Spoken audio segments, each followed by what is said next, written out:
बुधवार गणेश जी की कथा। प्राचीन समय की बात है कि एक बार नैमिषारण्य में सूत जी के पधारने पर ऋषि मुनियों ने उनका अभिवादन कर कहा, हे सूत जी, आप कथा वाचन में निपुण हैं। आप कृपया हमें सर्ग रचना की कथा सुनाइए। सुनकर सूत जी ने कहा, ब्रह्मा विष्णु महेश ब्रह्मा के ये 3 रूप है। मैं स्वयं उनकी शरण में रहता हूँ। यद्यपि विष्णु संसार पालक है और वह ब्रह्मा द्वारा उत्पन्न की गई सृष्टि का पालन करते हैं। ब्रह्मा ने ही सुर असुर प्रजापति तथा अन्य योनिज और अयोनिज सृष्टि की रचना की है। रुद्र अपने संपूर्ण कल्याणकारी कृत्य से सृष्टि की परिवर्तन का आधार प्रस्तुत करते हैं। पहले तो मैं तुम्हें बताऊंगा कि किस प्रकार प्रजाओं की सृष्टि हुई और फिर उनमें सर्वश्रेष्ठ देव भगवान गणेश का आविर्भाव कैसे हुआ। सृष्टि रचयिता ब्रह्मा ने जब सबसे पहले सृष्टि की रचना की तो उनकी प्रजा नियमानुसार पथ में प्रवृत्त नहीं हुई। वह सब अलिप्त रह गए। इस कारण ब्रह्मा ने सबसे पहले तामसी सृष्टि की, फिर राजसी, फिर भी इच्छित फल प्राप्त नहीं हुआ। जब राजोगुण ने तमोगुण को ढक लिया तो उससे मिथुन की उत्पत्ति हुई। ब्रह्मा के चरण से अधर्म और शीर्ष से मनुष्य ने जन्म लिया। ब्रह्मा ने उस मलिन देह को 2 भागों में विभक्त कर दिया, एक पुरुष और एक स्त्री। स्त्री का नाम शतरूपा हुआ। उसने स्वयंभू मनु का पति के रूप में वरण किया और उनके साथ रमन करने लगी। रमन करने के कारण ही उसका नाम रति हुआ। फिर ब्रह्मा ने विराट का सृजन किया, तब विराट से बैराज मनु की उत्पत्ति हुई। फिर बैराज मनु और शतरूपा से प्रियव्रत और तानपाद 2 पुत्र उत्पन्न हुए और आकुति तथा प्रसूति नाम की 2 पुत्रियां उत्पन्न हुई। इन्हीं 2 पुत्रियों से सारी प्रजा उत्पन्न हुई। मनु ने प्रसूति को दक्ष के हाथ में सौंप दिया। जो प्राण है वह दक्ष है और जो संकल्प है वह मनु है। मनु ने रुचि प्रजापति को आपूति नाम की कन्या भेंट की। फिर इनसे यज्ञ और दक्षिणा नाम की संतान हुई। दक्षिणा से 12 पुत्र उत्पन्न हुए जिन्हें यम कहा गया। इनमें श्रद्धा, लक्ष्मी आदि मुख्य है। फिर इनसे यह विश्व आगे विकास को प्राप्त हुआ। अधर्म को हिंसा के गर्भ से निर्गति उत्पन्न हुई और अनिध नाम का पुत्र उत्पन्न हुआ। फिर इसके बाद यह वंश क्रम बढ़ता गया। कुछ समय बाद नील रोहित नील रूप प्रजाओं की उत्पत्ति हुई और उन्हें रुद्र नाम से प्रतिष्ठित किया गया। रुद्र ने पहले ही बता दिया था कि यह सब शतरुद्र नाम से विख्यात होंगे। यह सुनकर ब्रह्मा जी प्रसन्न हुए और फिर इसके बाद उन्होंने पृथ्वी पर मैथुनी सृष्टि की प्रारंभ करके शेष प्रजा की सृष्टि बंद कर दी। सूत जी के वचन सुनकर ऋषि मुनियों ने कहा, हे सूत जी, आपने हमें जो बताया है उसमें हमें बड़ी प्रसन्नता हुई है। आप कृपा करके हमें हमारे पूजनीय देव के विषय में भी बतलाए। जो देवता हमें पूज्य हो और उसकी कृपा से हमारे और आगे आने वाली प्रजाओं के कल्याणकारी कार्य संपन्न हो।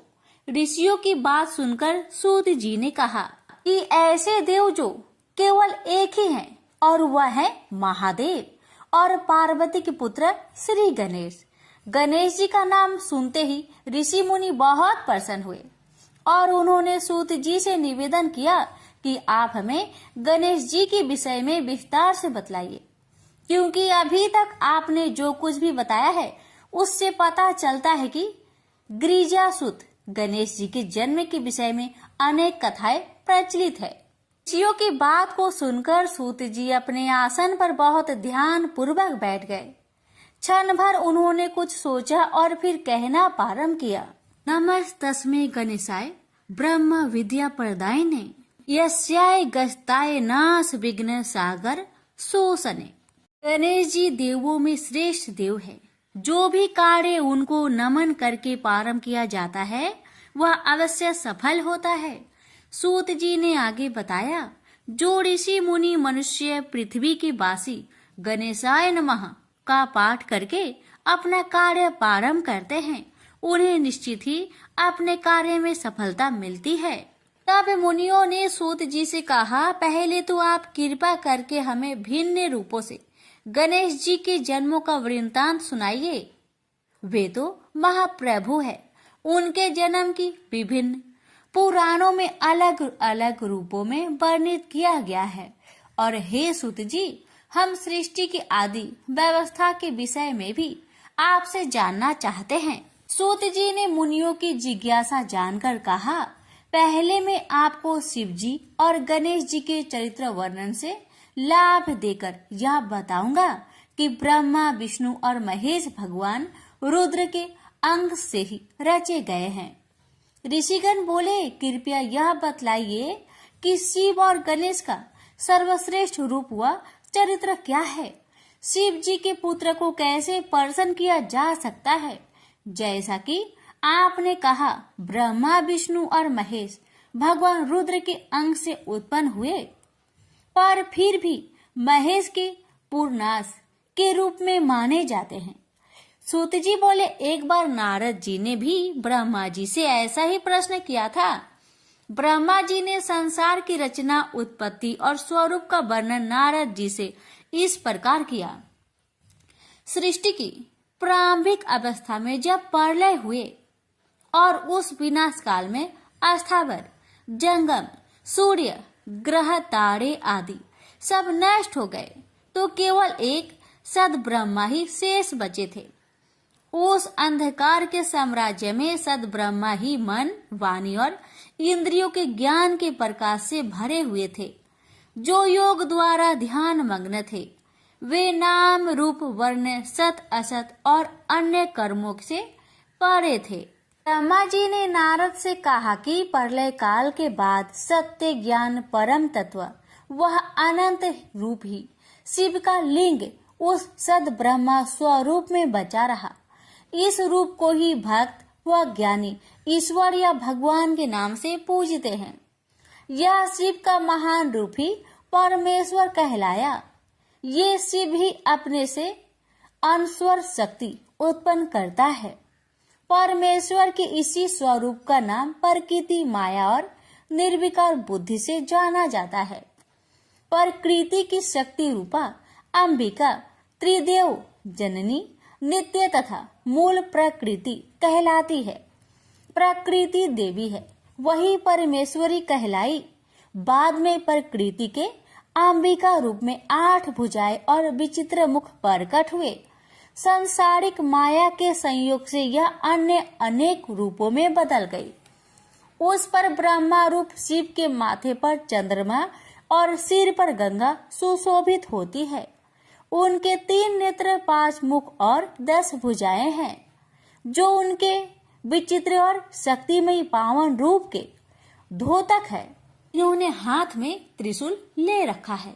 वे काल स्वरूप भगवान और परमेश्वर है।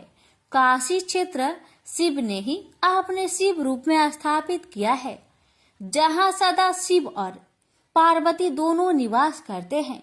यह क्षेत्र कभी भी उनसे रहित नहीं होता। यही कारण है कि यह अत्यधिक पावन और अभिमुक्त क्षेत्र कहलाता है।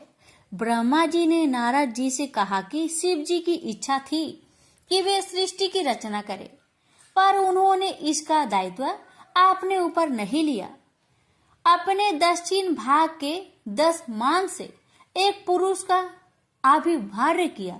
इस महान पुरुष का नाम शिव जी ने विष्णु रखा और उन्हें गहन तपस्या करने का आदेश दिया। विष्णु जी बहुत समय तक तप में लीन रहे। फिर एक दिन शिव जी उन पर प्रसन्न हो गए, जिससे विष्णु जी के शरीर से अनेक जलधाराएं निकलने लगी। उन जलधाराओं को देख विष्णु जी उन पर मोहित हो गए और निश्चित होकर सो गए। नार अर्थात जल पर सोने के कारण संसार में उन्हें नारायण के नाम से पुकारा जाने लगा। उसी समय से विष्णु जी से ही सृष्टि के समस्त तत्व का जन्म और उनका विस्तार हुआ। इस प्रक्रिया में प्रकृति के 3 गुण अहंकार, अहकार से 5 तंत्र मात्राएं शब्द, रूप, रस, गंध और पंचभूत पृथ्वी, जल, आकाश, तेज और वायु प्रकट हुए। उसके बाद 5 ज्ञानेन्द्रिया नेत्र, कान, नाक, जीवा और त्वचा की उत्पत्ति हुई। फिर 5 कर्मेंद्रिया वाणी, चरण, हस्त, गुदा और उपस्थ उत्पन्न हुए। इस प्रकार शिव जी की इच्छा से ही 24 प्रकार का सार तत्व रूप प्रकट हुआ। नारायण के सो जाने पर शिव जी ने ही अपनी इच्छा से उनकी नाभि से एक कमल की उत्पत्ति की। उसी कमल से उन पर ब्रह्मा शिव जी ने ब्रह्मा अर्थात मेरी उत्पत्ति की। कुछ समय उपरांत मैंने अपने जनक अर्थात कर्ता को ढूंढने की कोशिश की, पर मैं उनका पता न पा सका। फिर धीरे धीरे मैं नाल के सहारे ऊपर आ गया। बाहर आते ही मुझे एक आकाशवाणी सुनाई दी, जिसके अनुसार मैंने 12 वर्ष तक घोर तप किया। उस तप से परेशान होकर विष्णु जी ने मुझे दर्शन दिए। ब्रह्मा जी कहने लगे कि नारद, मैं उन्हें पहचान नहीं पाया। उन्होंने अपने को मेरा पिता बताया तो मैंने उनका तिरस्कार और अपमान कर दिया। हमारे बीच विवाद छिड़ गया और उसने एक संघर्ष का रूप ले लिया।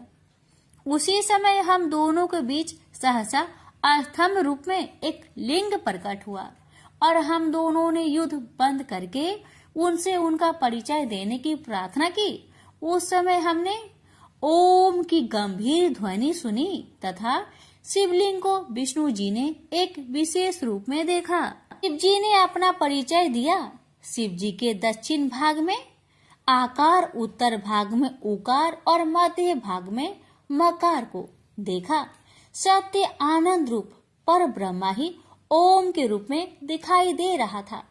ब्रह्मा जी ने आगे कहा कि तभी एक महात्मा वहां आए और कहने लगे कि ओम शिव जी का ब्रह्म स्वरूप है और अगोचर, अनंत और अगम है। ओम के अ, उ और म वर्ण ब्रह्मा, विष्णु और महादेव के प्रतीक है। ये तीनों रूप ही प्रकृति में सम्मोहन, अनुग्रह और कर्मों के प्रतीक है। ब्रह्मा जी ने नारद जी से कहा, इन तीनों रूपों में आकर बीज है।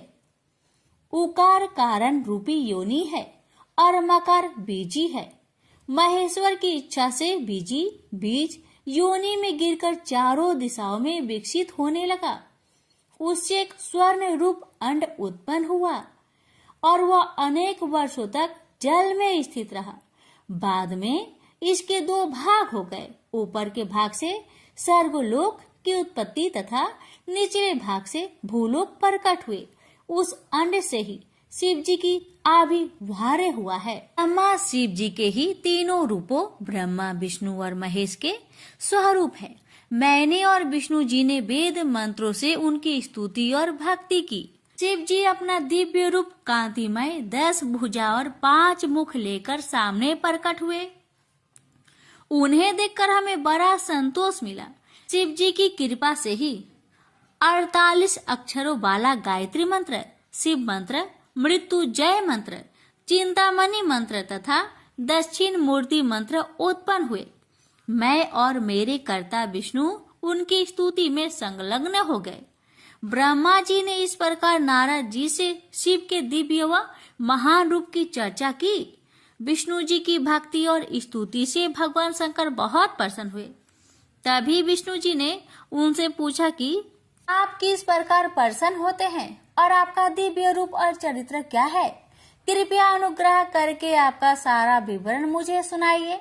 भगवान शंकर ने कहा कि एक समय की बात है, नारद जी हिमालय की सुंदर कंदराओं में बैठकर घोर तपस्या करने लगे। वे ब्रह्मा शिव की भावना से समाधि में लीन हो गए और ब्रह्मा विधान को अपनाया। नारद जी के तपस्या को देख इंद्र चिंतित हुए और कामदेव से सहायता मांगी, क्योंकि इंद्र को यह डर था कि नारद तब सफलता पाकर कहीं मेरा ही पद ना छीन ले। इंद्र के कहने पर कामदेव ने अपने समस्त क्रियाकलापों द्वारा नारद जी के तपस्या क्षेत्र में जाकर उनकी तपस्या भंग करने का अथक प्रयास किया, पर नारद जी तनिक सा भी विकार उत्पन्न न हुआ। शिव जी ने भी नारद के तप को बनाए रखने में कामदेव के प्रयासों को असफल कर दिया और वह सारा क्षेत्र कामदेव के प्रभाव से रहित कर दिया। अंततः नारद जी अपनी तपस्या में सफल हो गए। तब कामदेव की असफलता का समाचार इंद्र को मिला तो वह स्वयं नारद जी की प्रशंसा करने के लिए उनके पास गए। नारद जी में भी काम और गर्व की भावना उत्पन्न हो गई और वे शिव जी के पास जाकर अपनी काम विजय की स्वयं प्रशंसा करने लगे। शिव जी ने नारद जी को आत्म प्रशंसा और अपना प्रचार न करने की सलाह दी, पर नारद जी ने उनका यह परामर्श नहीं माना। शिव जी के पास से नारद जी ब्रह्मा के पास चले गए। हाँ भी उन्होंने अपनी काम विजय की प्रशंसा की। उसके बाद भ्रमण करते हुए वे विष्णु लोक भी गए। सब स्थानों पर जाकर अहंकार बस काम विजय की कथा सुनाई। विष्णु लोक में नारद जी का भरपूर स्वागत हुआ। उनके ज्ञान, वैराग्य और तप की प्रशंसा की गई और मन ही मन शिव जी की स्तुति भी। परंतु नारद जी का अहंकार और मद इतना बढ़ रहा था कि उसका नाश होना अवश्य हो गया। विष्णु जी और शिव जी ने मिलकर उनके अहंकार को नष्ट करने हेतु एक योजना बनाई। नारद जी के मार्ग में उन्होंने एक सुंदर नगर बसाया। उसके शासक नीलनिधि की अनुपम सौंदर्यमयी कन्या का स्वयंवर करवाया गया। भ्रमण करते करते जब नारद जी वहां पहुंचे तो उस आदित्य रूपसी कन्या ने उन्हें प्रणाम किया। नारद जी उस सुंदर कन्या पर शीघ्र ही मुग्ध हो गए। उस कन्या की भाग्य रेखाओं में नारद जी ने पढ़ा कि उसका पति अजय होगा। बस फिर क्या था, वे उसे पाने को लालायित हो उठे। उसे प्राप्त करने की तीव्र इच्छा लेकर वे विष्णु जी के पास गए। उन्होंने उस कन्या को वरण करने की बात विष्णु जी से कही और साथ ही उनका रूप मांगा। तब विष्णु जी ने प्रसन्न होते हुए नारद जी को वानर रूप देकर उनका मोह भंग करने का प्रयास किया। नारद जी वानर रूप लेकर नीलनिधि के यहाँ स्वयंवर में जा उपस्थित हुए। नारद जी खुशी खुशी स्वयंवर के स्थान पर पहुँचे। शिव जी की अद्भुत शक्ति के कारण वहां उपस्थित राजाओं ने नारद जी को उनके वास्तविक रूप में ही देखा। शिव जी के दो गण भी वहां ब्राह्मण भेष में उपस्थित थे। वे गण नारद जी से परिहास करने लगे। जब शीलनिधि की कन्या वरमाला लेकर स्वयंवर में आई तो वे उसे उचक उचक कर देखने लगे। वह रूपसी कन्या उन्हें देखकर चिंतायुक्त हो गई। कन्या ने जैसे ही द्वार पर देखा तो भगवान विष्णु अपने अनुपम रूप में वहां आकर खड़े थे। कन्या ने शीघ्र से वरमाला उनके गले में डाल दी। यह सब देखकर नारद बहुत दुखी हुए तथा शिव गणों के कहने पर उन्होंने जल में अपना प्रतिबिंब देखा। बस फिर क्या था, नारद जी क्रोध व दुख से पीड़ित सीधे विष्णु जी के पास जा पहुंचे और स्त्री वियोग से दुखी रहने का श्राप उन्हें दे दिया। साथ ही ये भी कह दिया कि इस दुख को दूर करने के लिए आपको वानरों की सहायता लेनी पड़ेगी। शिव जी के माया चक्र को समझते हुए विष्णु जी ने उस श्राप को भी सिरोधार्य कर लिया। नारद जी के घमंड को चूर चूर करने के लिए ही शिव जी ने अपना माया जाल फैलाया था। जैसे ही नारद जी को अपनी स्थिति का ज्ञान हुआ तो वे अपने आचरण के लिए विष्णु जी के चरणों में गिरकर क्षमा मांगने लगे। भगवान शंकर का माया जाल भी नारद जी की समझ में आ गया। नारद जी को यह जानकर बहुत आश्चर्य हुआ कि भगवान त्रिपुरारी के आदेश पर ही ब्रह्मा, विष्णु तथा अन्य देवता कार्य करते हैं। शिव ही आदि और मूल रूप है। वही तीनों रूपों में प्रख्यात है। सृष्टि के जन्मदाता ब्रह्मा, पालन करता विष्णु और संहार करता महेश या रुद्र। शिव जी को रुद्राक्ष और भस्म धारण करके पूजने से वे प्रसन्न होते हैं तथा साधक का अज्ञान भी दूर होता है। भगवान नारायण ने कहा, हे मुनिवर, आप शिव जी के शरण में जाइए, वह आपका कल्याण जरूर करेंगे। ब्रह्मा जी से शिव स्त्रोत का पाठ सुनिए और शिव जी की वंदना कीजिए। नारद जी ने ब्राह्मण वेशधारी गणों को भी देखा। उन्हें अपने द्वारा गणे को दिए गए श्राप पर अत्यंत खेद हुआ, पर उनकी वाणी असत्य तो हो नहीं सकती थी। अतः नारद जी ने गणों के उद्धार के लिए उपाय बताया। नारद जी ने कहा, हे गण, तुम किसी श्रेष्ठ मुनि के घर जन्म लेकर राक्षस बनोगे और तुम्हें अतुल बल प्रताप और ऐश्वर्य प्राप्त होगा। शिवगण उनकी आशीष वाणी को सुनकर प्रसन्न होकर चले गए। ऋषियों ने सूत जी से पूछा कि आप कृपा कर यह बतलाइए कि शिव के अनेक रूप क्या है, वे कैसे सृष्टि की, उत्पत्ति, पालन और संहार करते हैं। सूत जी ने शिव जी की महिमा का वर्णन इस प्रकार किया। उत्पत्ति के आधार पर 4000 पुंज का ब्रह्म रूपी मेरा एक दिन होता है। इतने ही परिमाण की रात्रि होती है। इसी परिमाण के आधार पर शिव जी की आयु 100 वर्ष होगी। प्रत्येक वर्ष में 12 महीने और 1 माह में 30 दिन होंगे। परिमाण पूर्व निश्चित होंगे। शिव जी का 1 वर्ष विष्णु जी का 1 दिन होगा और इस रूप में उनकी आयु 100 वर्ष की होगी। विष्णु का 1 वर्ष शिव के 1 दिन के बराबर होगा। इसी कर्म में विष्णु 100 वर्ष के हो जाएंगे। रुद्र जी का 1 सांस ब्रह्मा, विष्णु और हर गंधर्व है। राक्षस तथा सर्पों का 2100 अहोरात्र का परिमाण होगा।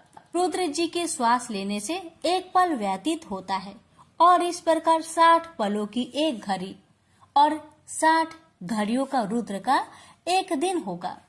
रुद्र के श्वास लेने की संख्या में कोई गिनती होती ही नहीं और जब सारी सृष्टि भी समाप्त हो जाएगी तो केवल रुद्र ही रहेंगे और शासन करेंगे। विष्णु जी ने नारद जी को समझाया था कि आप शिव जी की अर्चना और पूजा कीजिए तो आपका कल्याण होगा। ऐसा कहकर विष्णु अंतर्ध्यान हो गए। नारद जी पृथ्वी पर आकर विभिन्न स्थानों पर जाकर शिवलिंगों की पूजा करने लगे, जहाँ पर ही ब्राह्मण वेशधारी गण भी नारद जी को मिले थे, जिन्हें उन्होंने श्राप के उद्धार का उपाय बताया था। ब्रह्मा जी और विष्णु जी ने सदा ही शिव जी की आज्ञा को सिरोधार्य किया। इससे शिव जी संतुष्ट होकर अंतर्ध्यान हो जाते हैं। इस वृत्तांत को सुनकर सूत जी बोले कि तभी से संसार में शिवलिंगों की पूजा होती है। सर्वप्रथम ब्रह्मा और विष्णु ने लिंग पूजा को अपनाया था। सूत जी ने कहा, विधि विधान से प्रतिष्ठित लिंग की उपासना रिद्धि सिद्धि देने वाली है। गुणों की महत्ता के आधार पर रुद्र का श्रेष्ठ रूप स्वयं भगवान शंकर ही है। मुनिवरों ने सूत जी के प्रति कृतज्ञता प्रकट की और शिव पूजन का विधि विधान बताने का अनुरोध किया। ऋषियों के प्रश्नों को सुनकर श्री सूत जी ने कहा कि ब्रह्मा से नारद जी ने, उपमन्यु से कृष्ण ने और सनत कुमार से व्यास जी ने यही प्रश्न किया था। फिर सूत जी ने शिवलिंग की पूजा का विधि विधान ऋषियों को बताया। प्रत्येक दिन ब्रह्मा मुहूर्त में उठकर शिव भक्त को शिव गुरुदेव और तीर्थों का स्मरण करते हुए शिव स्रोत का पाठ करना चाहिए। नित्य कर्म व स्नान आदि से निवृत्त होकर सर्वप्रथम गणेश जी की पूजा करनी चाहिए। उसके पश्चात शिवलिंग की स्थापना करके 3 बार प्राणायाम और 3 बार आचमन करें। ओम त्र्यंबक यजामहे मंत्र उच्चारण करके शिव जी का ध्यान करना चाहिए। फिर प्रणव मंत्र से षड्न्यास करते हुए शिव जी की पूजा आरंभ करें। शिव भक्त वेद मंत्र का उच्चारण करते हुए सहस्त्र जलधारा शिवलिंग को स्नान कराए, चंदन पुष्प मालाएं अर्पित करते हुए प्रणाम करें। अंजलि में पुष्प लेकर आप्त काम होने, इच्छित फल पाने की कामना करते हुए शिवलिंग पर फूलों की वर्षा करें। मन से आराधनों की क्षमा याचना करके आचमन करें। फिर अपनी कार्य सिद्धि के लिए प्रयास करें। निश्चय ही शिव जी उन भक्तों पर कृपा करते हैं। पूर्व समय की बात है कि संसार के दुखों और कष्टों को देखकर ब्रह्मा जी के मन में उपकार का विचार आया। वे अन्य देवताओं को लेकर विष्णु के पास गए। वहां जाकर ब्रह्मा जी ने विष्णु से प्रश्न किया कि दुरित विनाश के लिए किस देवता की पूजा करनी चाहिए। विष्णु जी बोले कि बस एक भगवान रुद्र देव ही है, जो सब दुखों का निवारण करते हैं। वे ही पूजनीय व सेव है। शिव जी की पूजा से मनुष्य के सभी दुरित नष्ट होते हैं और सुख व मुक्ति के मार्ग सुलभ हो जाते हैं। फिर विश्वकर्मा जी ने विष्णु जी के आदेश से अनेक शिवलिंगों की रचना की और उन्हें विभिन्न देवताओं को दे दिया। जब देवताओं को शिवलिंग की प्राप्ति हो चुकी तो विष्णु जी ने ब्रह्मा की प्राप्ति के लिए प्रतिमा पूजन की साधन बताया। जैसे जल को सींचने से शाखाएं हरी भरी हो जाती है, वैसे ही शिवलिंग की पूजा से सभी देवता प्रसन्न हो जाते हैं। विष्णु जी से यह जानकर देवतागण अपने अपने धाम को लौट आए और एकचित होकर निष्ठा पूर्वक शिवलिंग की पूजा करने लगे। ब्रह्मा जी ने नारद से यह भी कहा कि इन पत्र पुष्पों से शिव जी की पूजा करने से क्या फल मिलता है। लक्ष्मी प्राप्ति के लिए शिव की पूजा कमल पत्र, शंख पुष्प और बेल पत्र से करनी चाहिए। 50 कमल पुष्पों से शिव पूजन रोग निवारक होता है। 1 सहस्त्र कमलों की पूजा भाग्यदायक होती है। मुक्ति के इच्छुक को कुशा से, आयु के इच्छुक को ध्रुवा से तथा पुत्र के इच्छुक को धतूरे से शिवलिंग की पूजा करनी चाहिए। शत्रु नाशक के लिए शिव जी की पूजा आग के फलों से करनी चाहिए। प्रताप का इच्छुक भी आग से पूजा करे। कनेर के पुष्पों से की गई पूजा दरिद्रता दूर करती है। हर श्रृंगार के पुष्पों से की गई पूजा सुख समृद्धि प्रदान करती है। शत्रु की मृत्यु के लिए राई के पुष्पों से पूजा करनी चाहिए। की और चंपा के पुष्प शिव पूजा का विधान से बहिष्कृत है। ऋषियों ने सूत जी से पूछा कि शिव जी अंतर्ध्यान कैसे हो गए, तो उन्होंने कहा कि नारद जी ने भी ब्रह्मा से यही प्रश्न किया था। तब ब्रह्मा जी ने बताया कि शिव जी के अंतर्ध्यान होने पर मैंने हंस का और विष्णु जी ने वरा का रूप धारण कर लिया और सृष्टि की रचना पर विचार करने लगे। हंस और वरा का रूप धारण करने का कारण भी ब्रह्मा जी ने बताया। हंस की गति सदैव ऊपर जाने की और वराह की गति सदैव नीचे जाने की होती है। नारद जी के जिज्ञासु दृष्टि को देख ब्रह्मा जी ने उन्हें समझाया कि हंस में क्षीर नीर जैसी विवेक बुद्धि और तत्व ज्ञान की अद्भुत शक्ति है। हंस ही ज्ञान अज्ञान के निर्धारण में सर्वाधिक सक्षम है। वरा के नीचे जाने की निश्चल गति होती है। अतः विष्णु जी ने उसका रूप धारण कर लिया। सृष्टि की रचना से परिचित कराते हुए ब्रह्मा जी ने नारद जी से कहा कि शिव जी के अंतर ध्यान हो जाने पर विष्णु जी ब्रह्मांड को छोड़कर वैकुंठ चले गए और उस समय मैंने शिव जी और विष्णु जी को सर्वप्रथम प्रणाम किया तथा सबसे पहले जल का निर्माण किया। उस जल में 1 अंजलि डालकर 24 तत्वों वाला एक अंड प्रकट किया। बाद में वह विराट रूप में प्रकट हुआ। ब्रह्मा जी ने नारद जी से कहा कि उस विराट रूप में चेतना व जीवन डालने के लिए मैंने 12 वर्ष घोर तप किया। फलस्वरूप अंत में विष्णु जी ने उस अंड में प्रविष्ट होकर उसे चैतन्य किया। इसके बाद जब मैंने सृष्टि रचना का कार्य प्रारंभ किया तो सर्वप्रथम अभिधा और अंधकार प्रधान पाप की सृष्टि की रचना मेरे सामने प्रकट हुई। उससे मैंने अस्थावरों की रचना की। फिर मैं पुनः मुख्य सृष्टि का निर्माण करने के लिए शिव जी का ध्यान करने लगा। उनकी अनुकंपा से तिरछे चलने वाले जीव पैदा हुए। पर नारद, मैं उस सृष्टि रचना से संतुष्ट नहीं हुआ। मैंने सतोगुणी देवों की सृष्टि की रचना की। उसके बाद शिव जी की आज्ञा से मैंने रजोगुण प्रधान मानव की रचना की।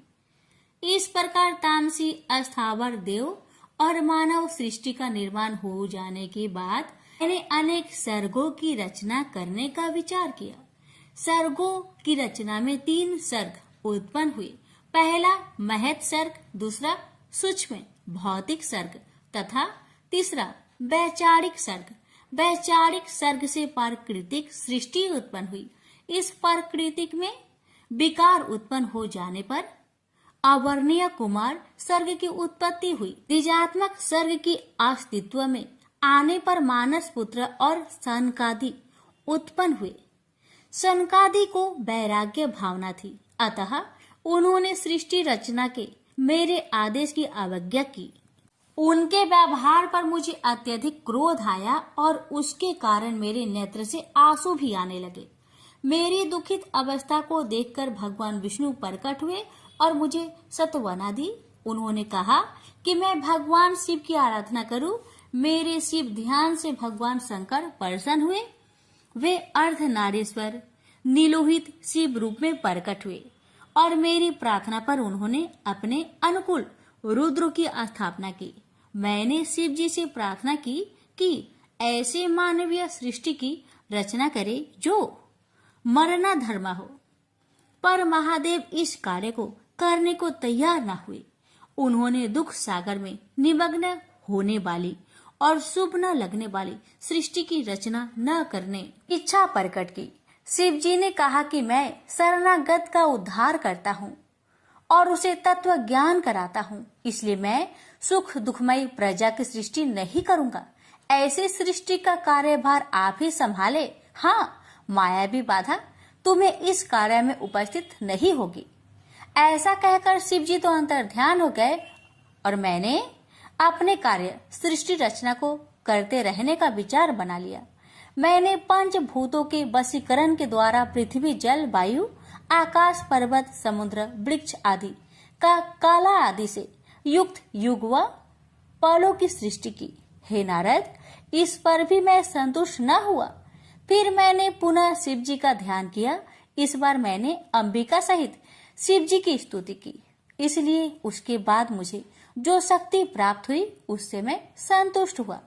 फिर मैंने नेत्र से मरीच को, हृदय से भृगु को, समान वायु से वशिष्ठ को, आपान वायु से ऋतु को, अंगिरा को सिर से, पुलह को कर्ण से, पुलसत्य को उदान वायु से, आत्री को स्रोत से, ऋतु को प्राण से निर्मित किया।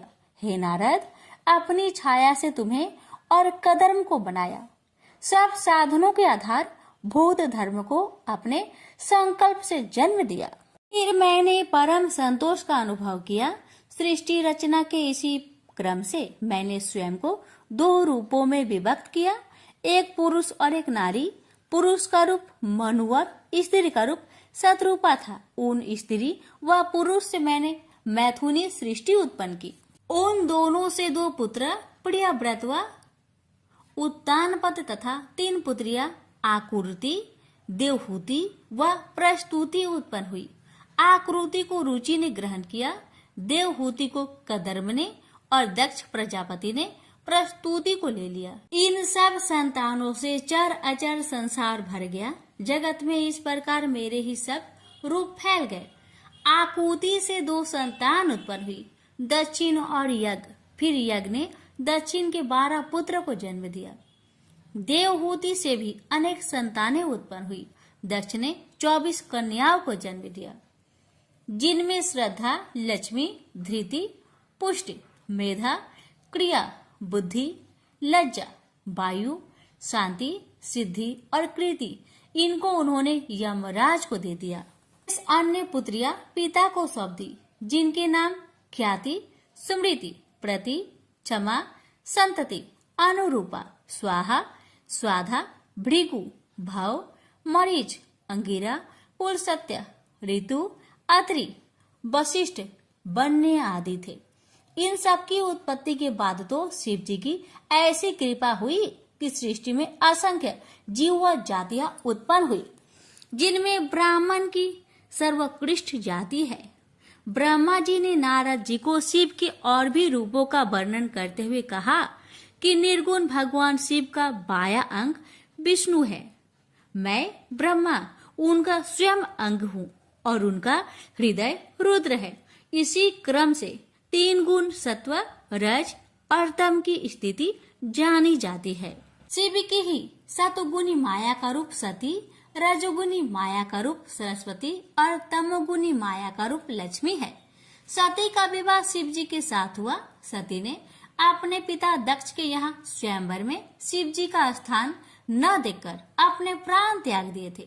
देवताओं के आग्रह पर फिर सती ने हिमाचल के गर्भ जन्म लिया, जिसका नाम पार्वती था। पार्वती ने तपस्या करके फिर से शिव जी को प्राप्त किया। शिव जी के विषय में अनेक बातें जान लेने पर भी नारद जी ने कहा, हे पूज्य पितामह ब्रह्मा, क्या आप मुझे शंकर जी के हिमालय गमन व कर्मों के बारे में बताने की कृपा करेंगे? ब्रह्मा जी ने कहा कि पूर्व समय में कौंपिल्य नगर में यज्ञदत्त नाम का पुरोहित रहता था, जो वेदांत का ज्ञाता और महान विद्वान था। वह अपनी विद्वानता के लिए प्रसिद्ध था। उसकी महानता का यश चारों ओर फैला था। गुणनिधि नाम का उसका एक पुत्र था। गुणनिधि का चरित्र अपने पिता के बिल्कुल विपरीत निकला। बचपन से ही गुणनिधि बुरी संगत में पड़ गया। जुआ, चोरी और नशे के दुर्गंध उसमें पड़ गई। वह जुआ खेलने के लिए घर का सामान चुरा चुरा कर ले जाने लगा। गुणनिधि की माता ने यह सब उसके पिता से छिपाया।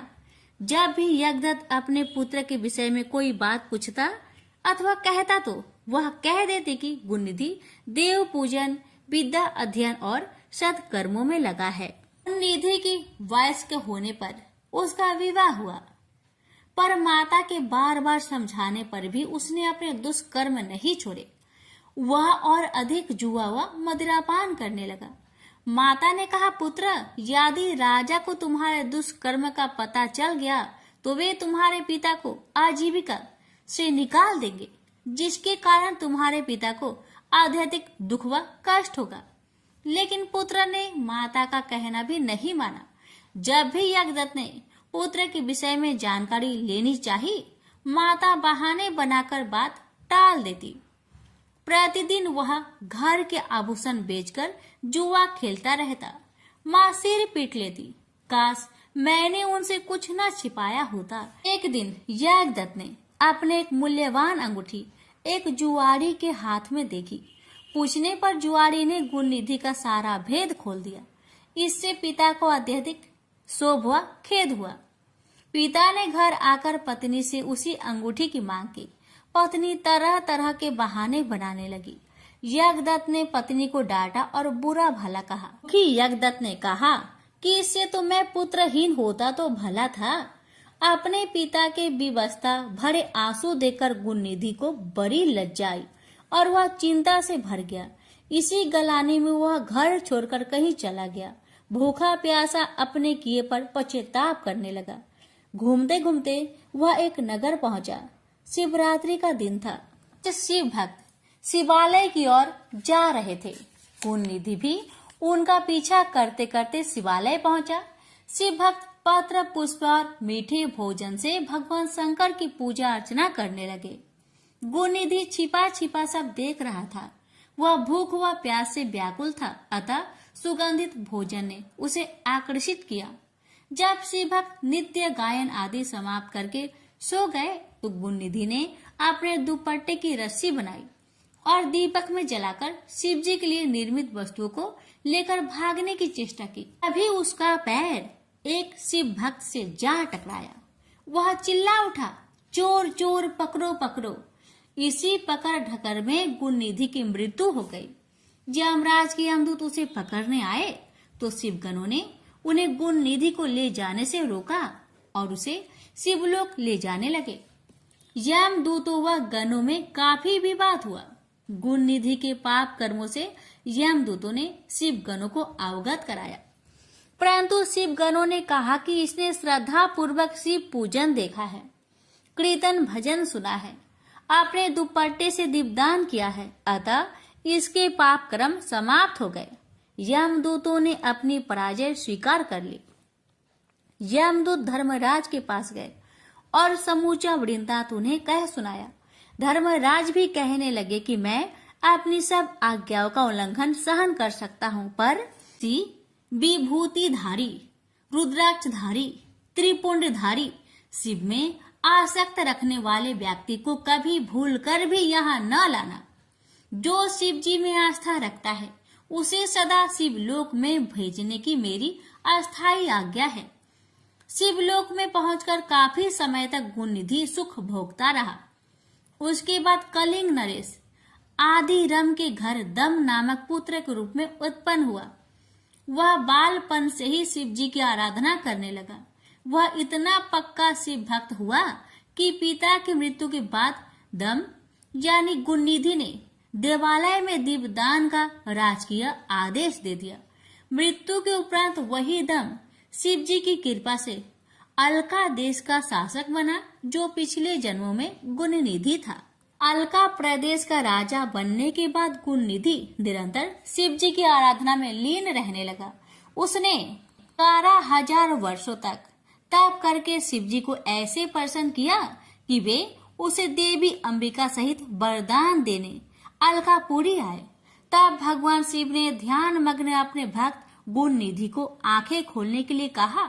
गुणनिधि ने अपने नेत्र खोलकर भगवान शंकर व माता पार्वती के दर्शन किए। भगवती उमा के अनुपम रूप, सौंदर्य और सौभाग्य को देखकर गुणनिधि को विस्मय हुआ। उसकी कुदृष्टि माता पर पड़ी। भगवती ने उसे बाएं नेत्र से अपने को घूरते हुए पाया तो शिव जी की ओर जिज्ञासा पूर्वक देखा, पर शिव जी से उन्हें पता लगा कि वह उनका पुत्र है और उनके सौभाग्य की प्रशंसा कर रहा है। फिर गुणनिधि ने उनके चरण स्पर्श किए। शिव जी ने प्रसन्न होकर गुणनिधि को यक्ष कुबेर बनने का वरदान दिया। साथ ही यह आज्ञा दी कि अलकापुरी को अपना स्थायी निवास स्थान बना ले। गुणनिधि श्रद्धा पूर्वक चरण स्पर्श करता हुआ माता के चरणों में गिर पड़ा। भगवती ने उसे वरदान दिया, अटूट शिव भक्त बने रहो। मेरे रूप के प्रति देश के कारण तुम्हारा फूटा हुआ नेत्र पीत वर्ण का हो जाएगा तथा तुम्हारा नाम कुबेर होगा। तभी से वह अलकापुरी के समीप एक नगर में रहने लगा। उस नगर का निर्माण विश्वकर्मा ने किया था। शिल्पकार विश्वकर्मा ने कैलाश पर्वत पर भी एक सुंदर सुविधाजनक रहने का स्थान बनाया, जहां आकर शंकर जी आत्मस्थ होकर योगलीन हो जाते हैं।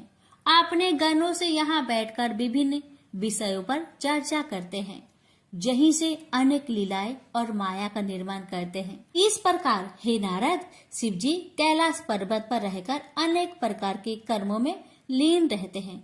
प्रेम से बोलिए गणेश महाराज की जय। हर हर महादेव, माता पार्वती की जय। पर सरगारम खंड सृष्टि की उत्पत्ति, पालन व संहार की कथा समाप्त हुई। गणेश जी की जन्म की कथा। गणेश जी के प्रकट होने की कथाएं अलग अलग पुराणों में विभिन्न प्रकार से दी गई है।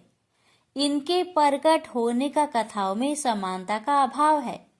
हम सभी पुराणों से गणपति के प्रकट होने की कथाओं का सार ग्रंथ में लिख रहे हैं, ताकि देवभक्त इन्हें श्रवण कर ज्ञान प्राप्त कर सके और अपने उपास्य और प्रथम पूज्य विघ्नहारी देव की लीलाओं का सही परिचय प्राप्त कर सके।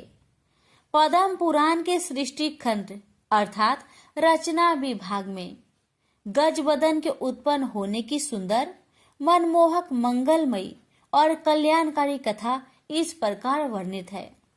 हिमालय की पुत्री पार्वती के विवाह संस्कार के बाद भगवान शंकर अपनी अति स्नेहमयी गिरिजा को अनेक रमणीय, आकर्षक और एकांत वन उपवनों में विहार के लिए ले गए। शिव अति प्रसन्न अवस्था में प्रकृति के अनुपम सौंदर्य का आनंद लेते हुए अपनी अर्धांगिनी गौरा के साथ भ्रमण करते रहे। इस बीच एक बार की बात है कि एक बार भगवान शंकर की अर्धांगिनी पार्वती ने अपने शरीर में चंदन, कपूर और सुवासित तेल युक्त तत्वों का उपटन बनाकर लगाया। शरीर से गिरने वाले उपटन के अवशेष से पार्वती ने खेल खेल में एक पुरुष की आकृति की रचना कर डाली। उस आकृति का मुख गज के समान था। जब माता गौरा स्नान के लिए गंगा नदी में उतरी तो मनोविनोद के लिए उस गजमुख आकृति को पावन पुण्य सलीला गंगा जी में डाल दिया। गंगा जी पार्वती जी को अपनी परम स्नेह सखी मानती थी। तीनों लोगों को तारने वाली गंगा के जल में पड़ते ही ओपटन के अवशेषों से बना हुआ खिलौना एक बड़ी आकृति में बदल गया।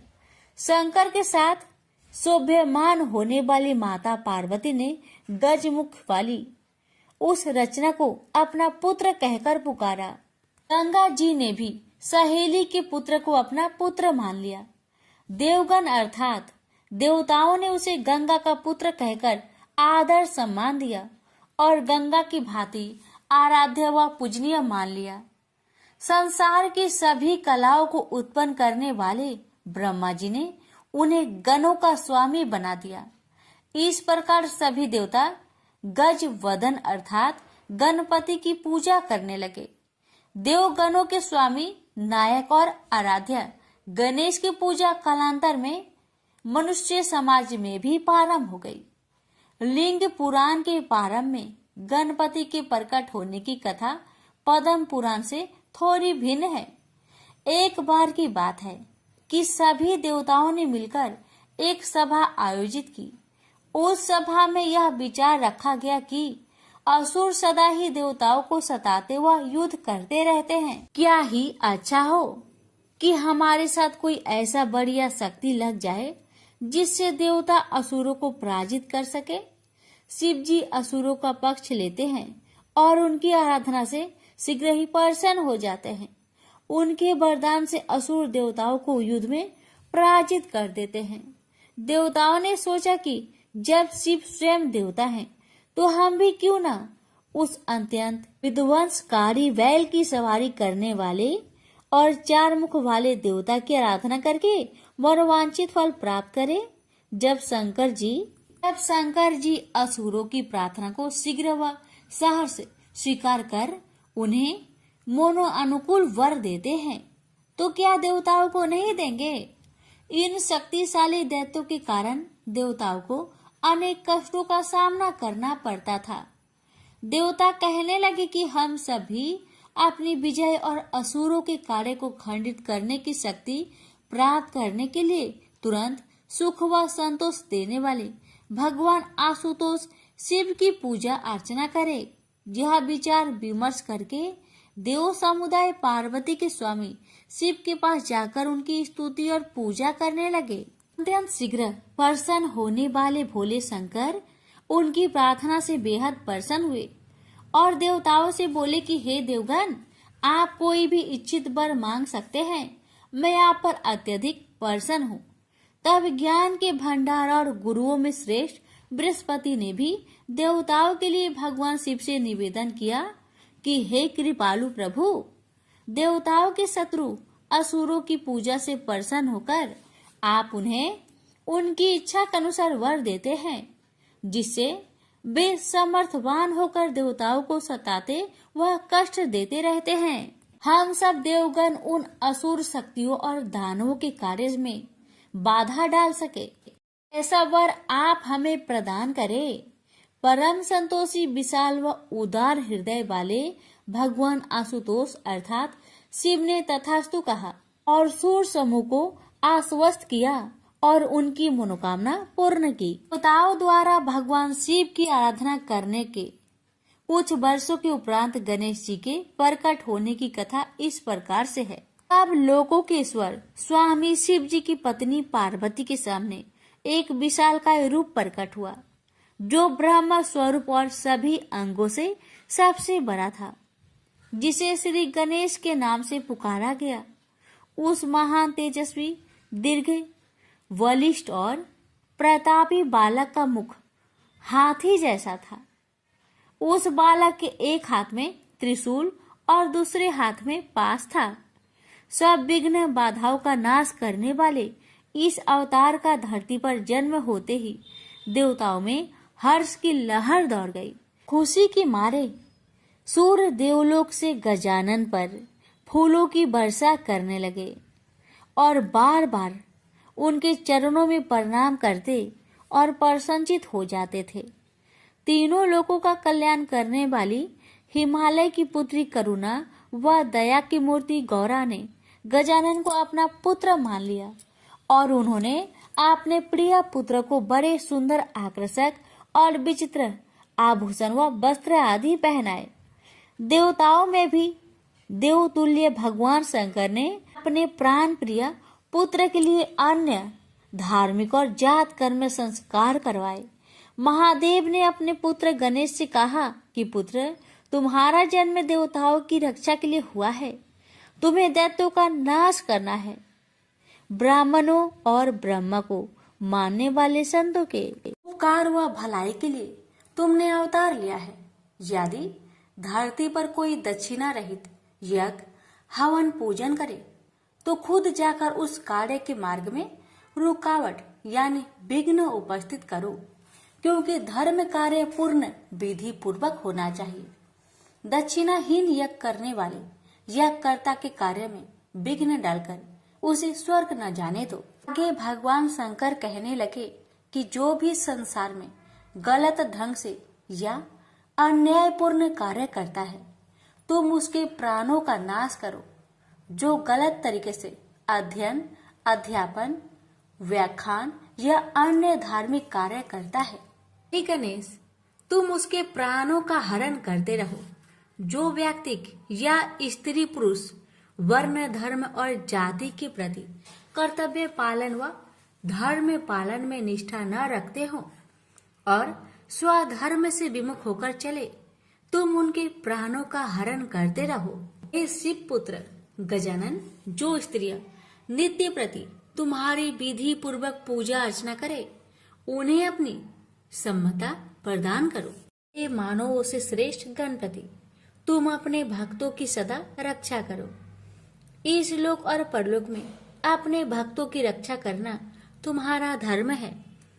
विघ्न बाधाओं को दूर करने वाले, जीवन को मंगलमय बनाने वाले, प्रतः अस्मरणीय गणेश, तुम सदा तीनों लोकों में पूजनीय रहो। चतुर्मुख शिव जी ने गणेश जी से आगे ये भी कहा कि जो मेरी चक्रधारी विष्णु की अथवा परमेश्वर ब्रह्मा जी की यज्ञों द्वारा अथवा ब्राह्मणों के मध्य से पूजा करते हैं, उन्हें सबसे पहले तुम्हारी पूजा करनी होगी। सभी धार्मिक कर्म कांड और मंगलकारी कार्यों में सर्वप्रथम तुम ही पूजे जाओगे। गणपति, तुम्हारी पूजा किए बिना जो भी शुद्ध कर्म या कल्याणकारी कार्य अथवा कर्मों का अनुष्ठान करेगा, उसका मंगल भी अमंगल में बदल जाएगा। उसके शुभ कर्म भी अशुभ हो जाएंगे।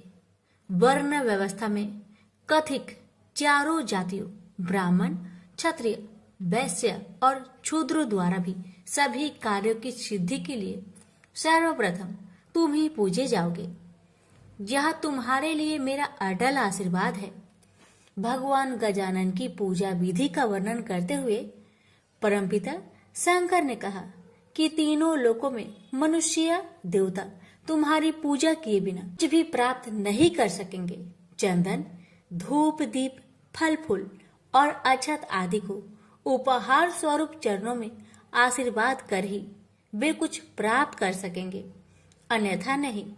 संसार में जो भी तुम्हारी पूजा करेंगे वे इंद्र और अन्य देवताओं के द्वारा भी पूजे जाएंगे। मनुष्य समाज और देव समाज में जो फल की कामना से ब्रह्मा, विष्णु इत्यादि की पूजा करेंगे लेकिन तुम्हारी पूजा नहीं करेंगे, उन्हें तुम विघ्न बाधा पहुंचाकर कष्ट दोगे। तुम्हारी सर्वप्रथम पूजा के बिना तीनों लोकों में किसी के भी कल्याणकारी कार्य सिद्ध नहीं होंगे। महात्मा शिव का आशीर्वाद पाकर पार्वती पुत्र गणपति ने विघ्न गणों को उत्पन्न किया। सबके हृदय में निवास करने वाले शिव जी के चरण में अपने गणों के साथ जाकर प्रणाम किया और उनसे आशीर्वाद प्राप्त किया। हे मुनियों, गणेश जी के उत्पन्न होने की एक और कथा बड़ी रोचक और मनोहारी है।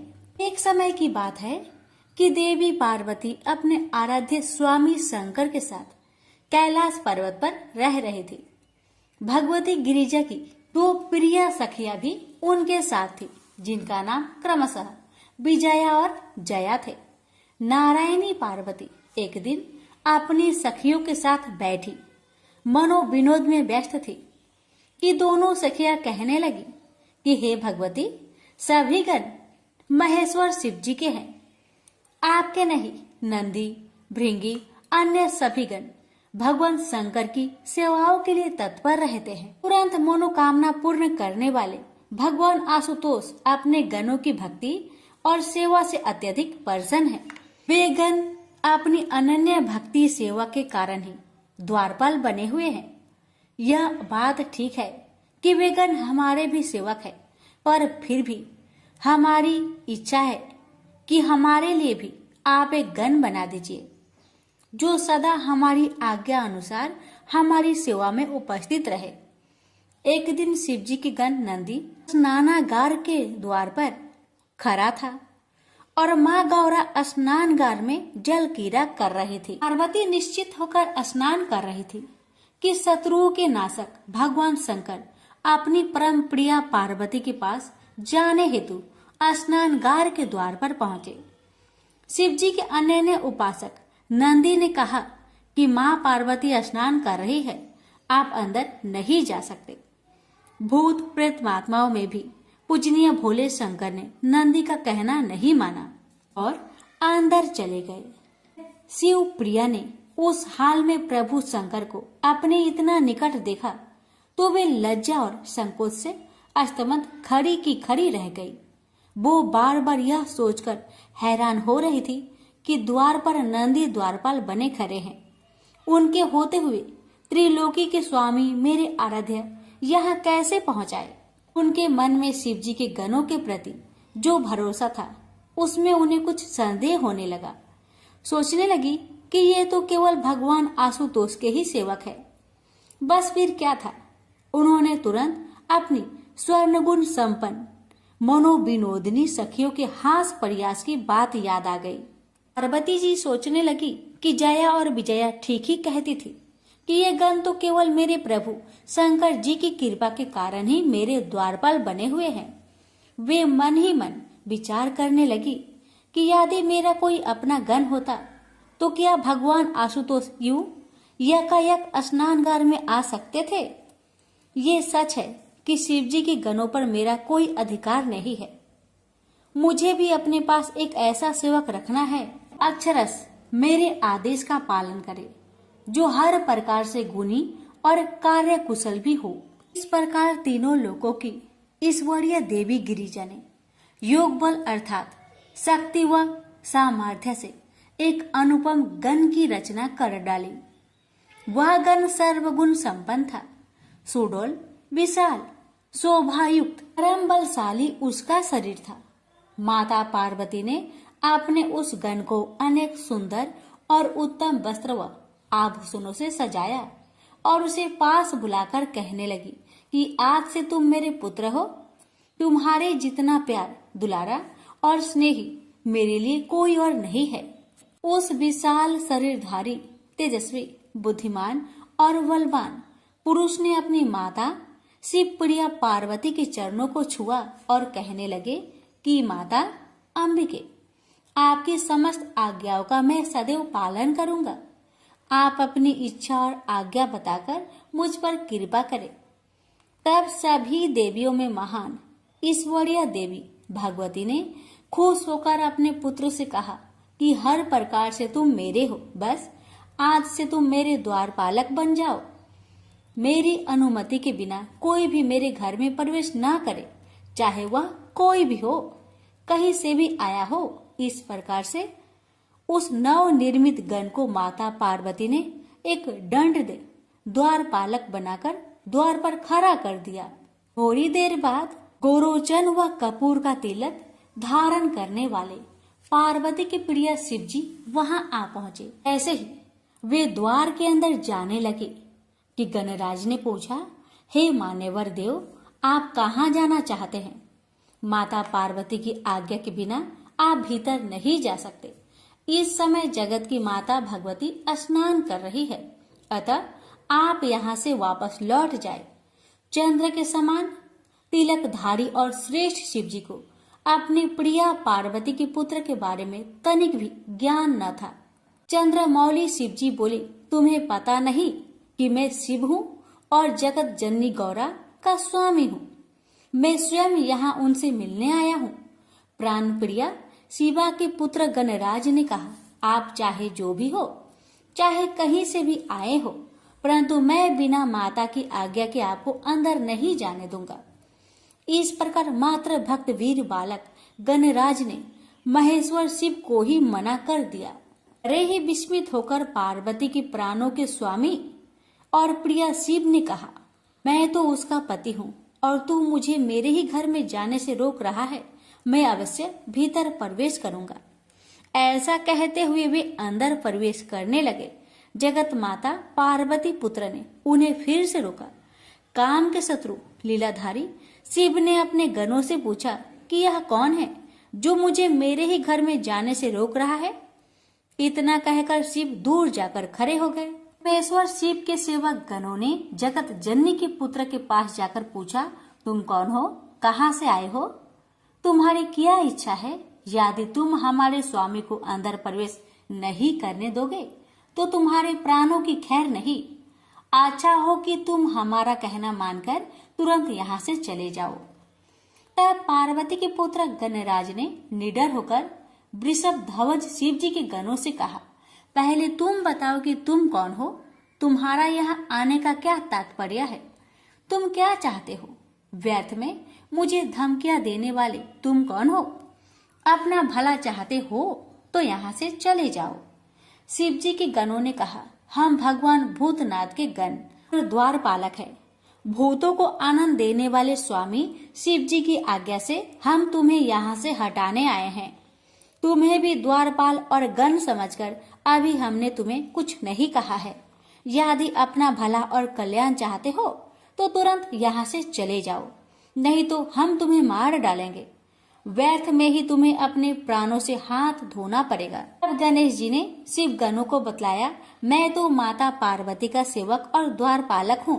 मेरी माता ने मुझे आज्ञा दी है कि बिना उनकी आज्ञा के कोई भी घर के अंदर प्रवेश नहीं करे। तुम तो अपने मालिक शिव की आज्ञा का पालन करने यहाँ आए हो और मैं अपनी माता की आज्ञा मानकर यहाँ खड़ा हूँ। हमारा निरंतर आग्रह व्यर्थ है। मैं यहाँ से कदापि नहीं हटूंगा और अपनी माँ की आज्ञा का ही पालन करूंगा।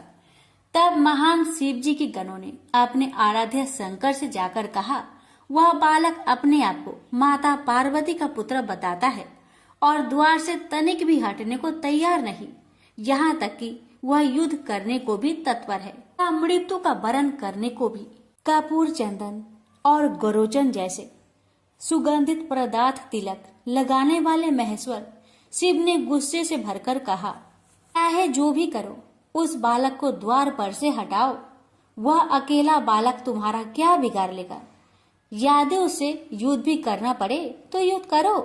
तब नंदी, भृंगी आदि सभी गण इकट्ठे होकर पार्वती नंदन गणेश के पास पहुंचे और उन्हें युद्ध के लिए ललकारा।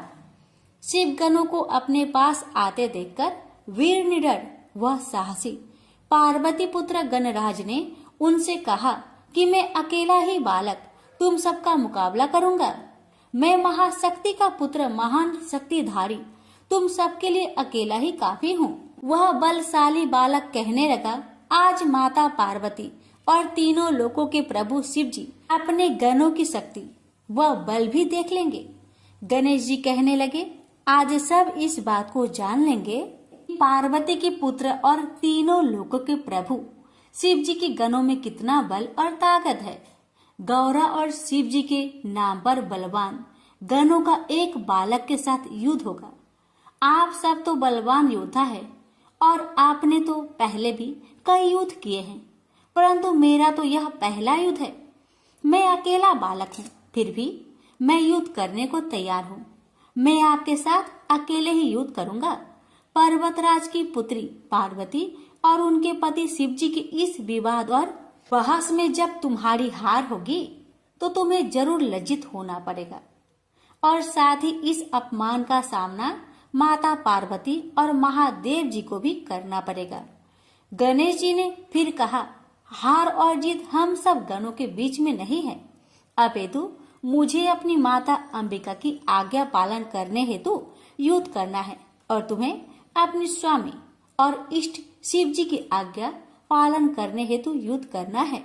शिव जी महाराज के गण बालक गणेश की इतनी तीखी बातें सुनकर गुस्से से भर गए और उन्होंने गणपति पर आक्रमण कर दिया, लेकिन गणेश जी ने उन गणों के प्रहारों को निष्फल कर दिया। सारे गण एक तरफ और बालक गणेश अकेला एक तरफ। गण तो एकदम घबरा गए। भगवान आशुतोष के गणों को गणेश जी भयंकर काल सरीखे दिखाई दे रहे थे। शिव गणों को ऐसा लगा कि जैसे हमारा नाश शीघ्र होने वाला है। माता शक्ति रूपा पार्वती के अति शक्तिशाली पुत्र गणेश के प्रहारों से शिवगण इधर उधर भागने लगे और गणेश जी अपनी जननी पार्वती का स्मरण करते करते उनसे युद्ध करते रहे। शीघ्र ही इस बात की खबर समूचे देवलोक में फैल गई। नारद जी और चक्र को धारण करने वाले भगवान विष्णु और ब्रह्मा जी तुरंत ही काम के शत्रु भगवान शिव के पास गए और कहने लगे कि महादेव, ये कैसी लीला हो रही है और यह युद्ध क्यों हो रहा है? कृपया आप ही शीघ्र इस बात पर ध्यान दें। सृष्टि के रचयिता ब्रह्मा जी और विष्णु जी की बात सुनकर शिव जी कहने लगे, एक वीर अजय बलवान बालक मेरे ही घर के द्वार पर बैठकर मुझे अंदर प्रवेश करने नहीं दे रहा। ऐसी अवस्था में मैं क्या करूं? मैं स्वयं सोच में पड़ गया हूं। उस शक्तिशाली बालक ने मेरे सभी गणों और सभासदों को हरा दिया है। वे सब उस बालक के तीखे बाणों से और चोटों से डरकर भाग गए हैं। यह घायल हो गए हैं। आप सब मिलकर उसे समझाए और कोई न्यायपूर्ण मार्ग निकालकर इस युद्ध को रोकने की चेष्टा करे। ब्रह्मा जी ने बालक को अनेक नीतिपूर्ण और मधुर वचनों से समझाया, पर गणेश जी पर उनके उपदेश का एक भी असर ना हुआ। तभी भगवान विष्णु बोले कि देवताओं में महान देवेश्वर शिव जी, यह बालक तो अजय दिखाई देता है। इसकी सरलता से इसे समाप्त नहीं किया जा सकता। बस केवल एक ही मार्ग है। मैं इस बालक को मोह बंधन में बांधकर अपने जाल में फांसकर शक्तिहीन कर दूंगा। तब हे संसार भर में उज्जवल शंभु, आप तुरंत इस पर प्रहार करके इसे समाप्त कर दीजिए। तब एक ओर से भगवान विष्णु ने गणेश जी को मोहित किया और दूसरी ओर से भगवान शंकर ने अपना त्रिशूल उठाकर उन पर प्रहार किया। उससे गणेश जी का मस्तक कटकर दूर जा गिरा और शरीर एक और जा गिरा। तब सब देवताओं व गणों ने सुख और संतोष की सांस ली। खुशी से सभी नाचने गाने लगे। ढोल नगाड़े और मृदंग बजने लगे और देवगण प्रसन्नचित हो गए। जब माता पार्वती को अपनी सखियों से इस बात की सूचना मिली कि उनके पुत्र का वध करके देवगण खुशियां मना रहे हैं, तो शिव पत्नी गौरा दुख के कारण अत्यधिक व्याकुल हो गई और बिलख बिलख कर अपने पुत्र का वियोग करने लगी। पर तुरंत ही महाशक्ति देवी पार्वती कहने लगी, जैसे देवताओं ने मेरे पुत्र को खत्म किया है, वैसे ही मैं उन्हें मृत्यु की अग्नि में झोंक दूंगी, क्योंकि पुत्र का शोक और व्याकुलता मेरे लिए असहनीय हो गई है। पार्वती जी ने ऐसा विचार करके अपनी सभी तेजस्वी शक्तियों को उत्पन्न किया और उनको आज्ञा देकर कहा कि सारे संसार में प्रलय मचा दो। बिना सोचे समझे त्राही त्राही मचा दो। जहाँ जो मिले उसको खा लो, अपना शिकार बना लो। चाहे उसमें देवता हो, ऋषि मुनि, यक्ष, किन्नर अथवा अपने पराये कोई भी हो, तुम सभी का भक्षण कर सकती हो। उसके बाद उन देवी शक्तियों ने मिलकर चारों ओर हाहाकार मचा दिया। जहाँ भी जो मिला उसे अपने क्रोध से भस्म कर दिया या सामने पाते ही उसे समाप्त कर दिया। सभी देवता और राक्षस सोच में पड़ गए। सुरों और असुरों ने मिलकर एक सभा की। सबने अपने अपने जीवन की आशा त्याग दी। सबने एक स्वर में कहा कि अपने जीवन की रक्षा के लिए बस एक ही रास्ता है कि किसी भी प्रकार इन देवी शक्तियों को उत्पन्न करने वाली शक्ति की मूर्ति महादेव की भार्या खुश हो जाए तो हमारे प्राणों की रक्षा हो सकती है, हम सब बच सकते हैं। सुर और असुरों की बातचीत हो ही रही थी कि देवताओं के ऋषि व पूजनीय नारद जी वहां आ पहुंचे। सबने अपनी करुण कथा उन्हें सुनाई और बताया कि कैसे शक्ति रूपा गौरा के कोप का वे शिकार हो रहे हैं। अब तो पर्वत राज की पुत्री ईश्वरीय शक्तियों में महान शक्ति रूपा पार्वती को खुश किए बिना हमारा कल्याण नहीं हो सकता। तो कठिनाई तो यह है कि प्रतिदिन सिद्धियों को सिद्ध करने वाली क्रोधित पार्वती के पास कौन जाए। अब नारद जी के साथ मिलकर सारे देवता और ऋषि मुनि संसार की जननी जगदम्बा के पास पहुँचे और शक्ति रूपा शिवा के चरणों में झुककर प्रणाम किया और उनसे प्रार्थना करने लगे कि हे जगत जननी जगदम्बे, हम सब आपको बार बार नमस्कार करते हैं। हे देवियों में भी परम शक्तिशाली चंडिके, आप संसार की प्रथम व आदि शक्ति है। आप जगत की रचना करने वाली है। सृष्टि में उपस्थित सब पदार्थों का संहार करने वाली शक्ति है। हे देवी, आपके क्रोध से तीनों लोग व्याकुल हो रहे हैं। आपके गुस्से को सहन करने की क्षमता हम में नहीं।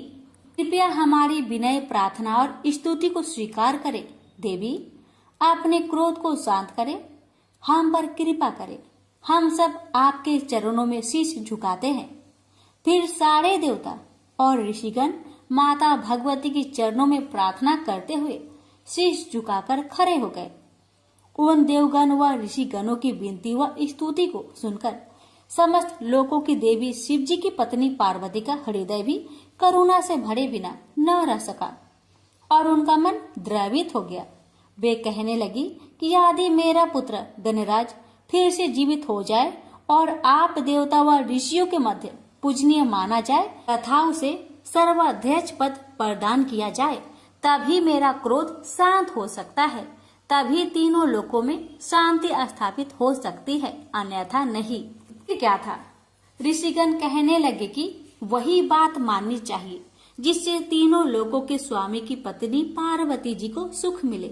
ऐसा विचार कर सभी शिव जी के पास पहुँचे और शक्ति रूपा शिवा की बात उनसे कही। कपूर और गुरोचन का तिलक लगाने वाले तीनों लोकों के स्वामी शिव जी ने अपने गणों को आज्ञा दी कि तुम सब उत्तर दिशा की ओर जाओ तथा उत्तर दिशा की ओर सिर करके सोता हुआ जो भी प्राणी मिले उसी का मस्तक काटकर मेरे पास ले आओ। उन्होंने बालक के सिर रहित शरीर कमंद को धो पोंछकर साफ किया और विधि पूर्वक पूजा अर्चना करने लगे। शिव जी के सब गण उत्तर दिशा में भ्रमण के लिए निकल पड़े। शिव गणों को सबसे पहले एक गज मिला। उस गजराज का एक ही दांत था। गण उसी का सिर लेकर भगवान शंकर के चरणों में आकर उपस्थित हो गए। महान ईश्वर समान शिव ने उसी गज का सिर बच्चे के शरीर के ऊपर कंधों पर जोड़ दिया और अपनी तांत्रिक विद्या व योग माया से बच्चे को जिंदा कर दिया। वह सौभाग्यशाली बालक गज का सिर लगाकर एक अनोखे प्रकार की रूपरेखा व आकार बन गया। उस विचित्र शिशु को देखकर सब स्तब्ध रह गए। सारे देवताओं और ऋषियों के प्रसन्नता से खिल उठे। उस बालक के सौंदर्य व तेज की चमक से चारों ओर खुशी की लहर दौड़ गई। जगत जननी माता पार्वती अपने प्रिय पुत्र को पाकर अत्यंत प्रसन्न हुई और जल्दी से अपने पुत्र को गोद में बैठा लिया। शिवा कहने लगी कि आप सबको बहुत कष्ट उठाना पड़ा, पर अब मैं बहुत खुश हूँ। इस बालक के मुख और मस्तक पर सिंदूर लगा है, इसलिए जो मनुष्य व जीव इस गणराज बालक की सिंदूर गंध पुष्प आदि से पूजा करेंगे उसके सारे मनोरथ और इच्छाएं पूर्ण हो जाएगी। इसकी पूजा से सभी विघ्नों और बाधाओं का नाश हो जाएगा। सभी देवताओं ने उन्हें अलग अलग वरदान दिए और सभी देवताओं में उन्हें प्रथम पूजनीय मान लिया गया। तभी से भक्ति पूजा अर्चना में गणेश जी की सबसे पहले पूजा की जाने लगी। वैवर्त पुराण में वर्णित एक कथा के अनुसार पर्वतराज की पुत्री पार्वती का जब बैल पर सवारी करने वाले शिव जी के साथ विवाह संस्कार हुआ तो समस्त चर और अचर की आत्मा में निवास करने वाले महेश्वर उन्हें लेकर वनों में विहार करने के लिए चले गए। तब एक लंबे समय तक देवताओं में भी सर्वाधिक पूजनीय शंकर का वन विहार चलता रहा। एक दिन अचानक ही धर्म की आज्ञा मानने वाली धर्म परायणा पतिव्रता पार्वती ने शिव शंकर से एक निवेदन किया, हे प्रभु, मैं एक उत्तम श्रेष्ठ पुत्र प्राप्त करना चाहती हूँ। तीनों लोकों के स्वामी अर्थात भगवान त्रिपुरारी, जो स्वयं भूतों के स्वामी भी है, अपने धर्म परायणा पत्नी की बात सुनकर कहने लगे कि मैं तुम्हें पुत्र प्राप्त करने वाला एक श्रेष्ठ व्रत और उसकी विधि बताता हूँ। यह व्रत अपने आप में बड़ा पवित्र, पुण्यदायक और फलकारी है, इसलिए इस व्रत का नाम पुण्यक व्रत भी है। इसकी पूजा अर्चना अर्थात अनुष्ठान की विधि 1 वर्ष तक चलती है। धर्मात्मा मनु की पत्नी भी पुत्र न होने के कारण अत्यधिक दुखी थी, इसलिए एक दिन उन्होंने विधाता से प्रार्थना पूर्वक पुत्र प्राप्ति का उपाय पूछा था। वह नारी ब्रह्म लोक में जाकर ब्रह्मा अर्थात विधाता से विनय पूर्वक बोली कि हे भगवान, आप संसार के रचयिता और सृष्टिकर्ता कहलाते हैं। सब कारणों का भी आपको ज्ञान है। पुत्र के बिना गृहस्थ जीवन नीरस और अर्थहीन लगता है। पुत्र के बिना स्त्री पुरुष का जन्म व्यर्थ है। अन्य धन और सभी सुखद सामग्री निष्फल है। मानव के तप और दान का फल उसे जन्म जन्मांतर तक मिलता रहता है। तप और दान के कर्म कांड अनेक कल्पों तक सुख प्रदान करते रहते हैं, पर पुत्र ही एक ऐसा रूप है जो पिता को इसी जन्म में सुख, संतोष और हर्ष प्रदान करता है। पुत्र ही पुत्र नामक नरक से रक्षा करता है। मेरी इच्छा और प्रार्थना को जानकर कृपया आप वह विधि और उपाय बताए जिसके द्वारा बंध्या को भी पुत्र प्राप्त हो सके।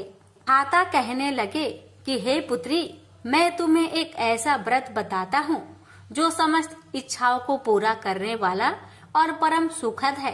यदि तुम विधि विधान से इस व्रत का अनुष्ठान करोगी तो श्री नारायण विष्णु के स्वरूप जैसे ही श्रेष्ठ और पराक्रमी पुत्र की प्राप्ति तुम्हें होगी। व्रत के समय 1 वर्ष निरंतर वेदों में बताई गई वस्तुओं का दान करते रहना चाहिए। माघ मास से शुक्ला पक्ष की त्रयोदशी से इस व्रत को प्रारंभ करना चाहिए।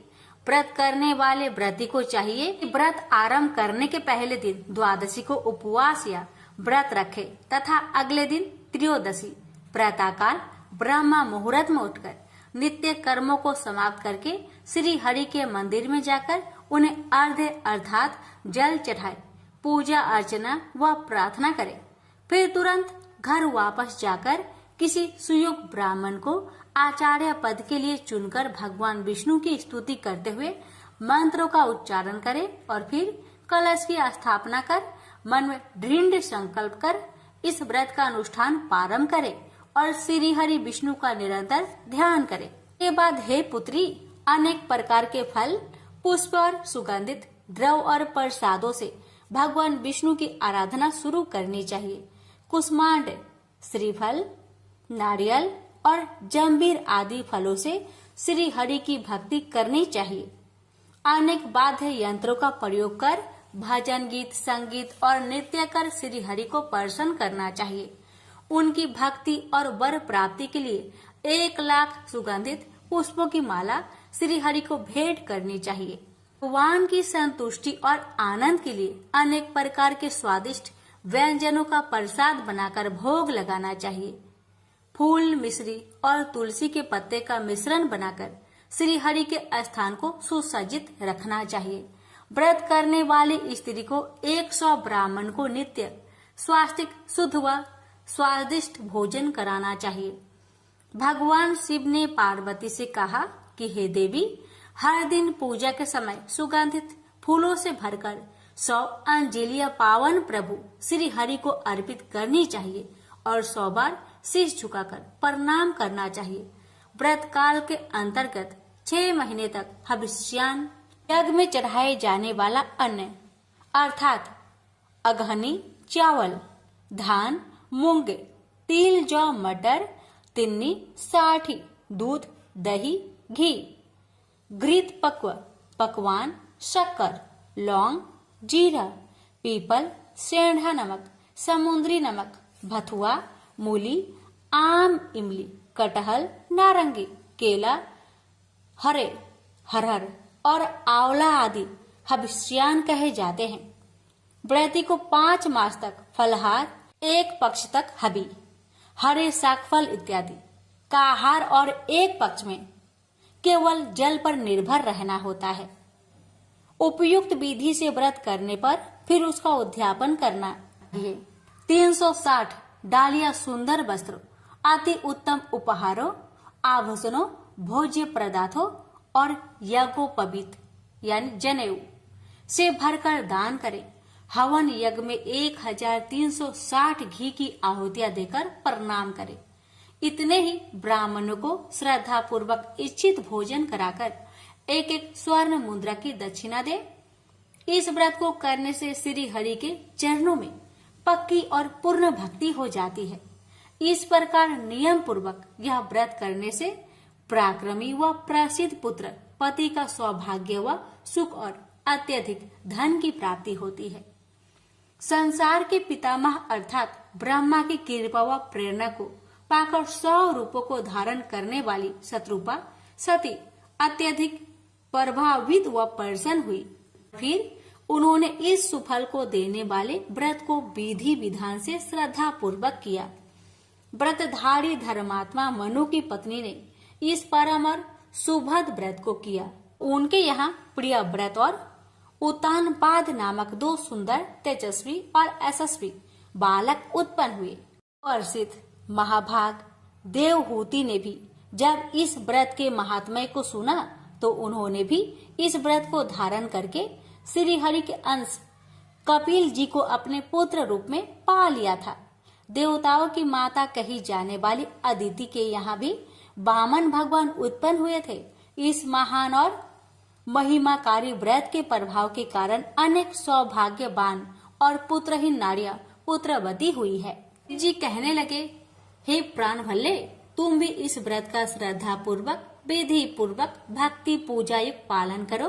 तुम्हें निश्चय ही परम दुर्लभ पुत्र रत्न प्राप्त होगा। कपूर और अर्थात कपूर और सुगंधित गुरु चरण का तिलक धारण करने वाले शंकर के द्वारा ऐसे मधुर और महिमामय वचन सुनकर सती पार्वती ने भी इस पवित्र और सुलभ देने वाले दुर्लभ व्रत को किया था। तभी उनके यहाँ भगवान गणेश जी पुत्र रूप में उत्पन्न हुए थे। पुत्र पैदा होने की खुशी में माता गौरा अत्यधिक प्रसन्न हुई। स्वर्ग और मोक्ष को दान देने वाले माता पार्वती के स्वामी शिव जी भी पुत्र के उत्पन्न होने से बहुत खुश हुए और उनकी दिव्य प्रेरणा से अनेक वाद्य यंत्र बजने लगे। चहुओर संगीत, नृत्य और आनंद की लहर दौड़ गई। पुत्र प्राप्ति की मंगल कामना पूर्ण होने के कारण परमपिता महादेव ने ब्राह्मणों, बंदियों और भिक्षुओं को नाना प्रकार के रत्न, मूल्य द्रव्य और बहुमूल्य धन संपत्ति का दान किया। प्राणी मात्र के सच्चे साथी, सुभैसी जगत का उद्धार करने वाले, शीघ्र प्रसन्न होने वाले शिव शंकर के घर शिशु के प्रकट होने की खुशी में सभी देवता ऋषिगण खुशी और आनंद से भरकर मदमस्त हो गए। सबने बालक के जीवन के लिए मंगल कामनाएं की। सभी देव समूह, ऋषिगण, गंधर्व, किन्नर वहां आए और शिशु को आशीर्वाद दिया और उसके उज्जवल व मंगलमय जीवन की कामना की। गौरी नंदन अर्थात माता गौरी के पुत्र को देखने के लिए अनेक देवतागण भगवान शंकर के पास आए। देवताओं को गौरी नंदन को देखने जाते हुए सूर्य पुत्र शनिचर अर्थात धीरे धीरे चलने वाला की भी तीव्र इच्छा हुई कि मैं भी भूत भावन अर्थात भूतों को भी अच्छे लगने वाले शिव शंकर के घर जाऊं। बालक गणेश को देखने की कामना से शनिचर ने भूत भावन शिव जी के घर प्रवेश किया। समस्त संसार की जननी पार्वती नवजात शिशु को गोद में लेकर बैठी थी। योगियों में भी महान कहलाए जाने वाले शनिचर माता पार्वती के सम्मुख शीश झुकाकर खड़े हो गए और नतमस्तक होकर उन्हें प्रणाम किया। जगत जननी जगदम्बा ने उन्हें आशीर्वाद दिया और उनकी कुशल क्षेम पूछी। फिर माता पार्वती कहने लगी कि समस्त ग्रहों के स्वामी ग्रहेश्वर, आपके नेत्र कुछ बंद से हैं तथा आप सिर झुकाकर क्यों खड़े हैं?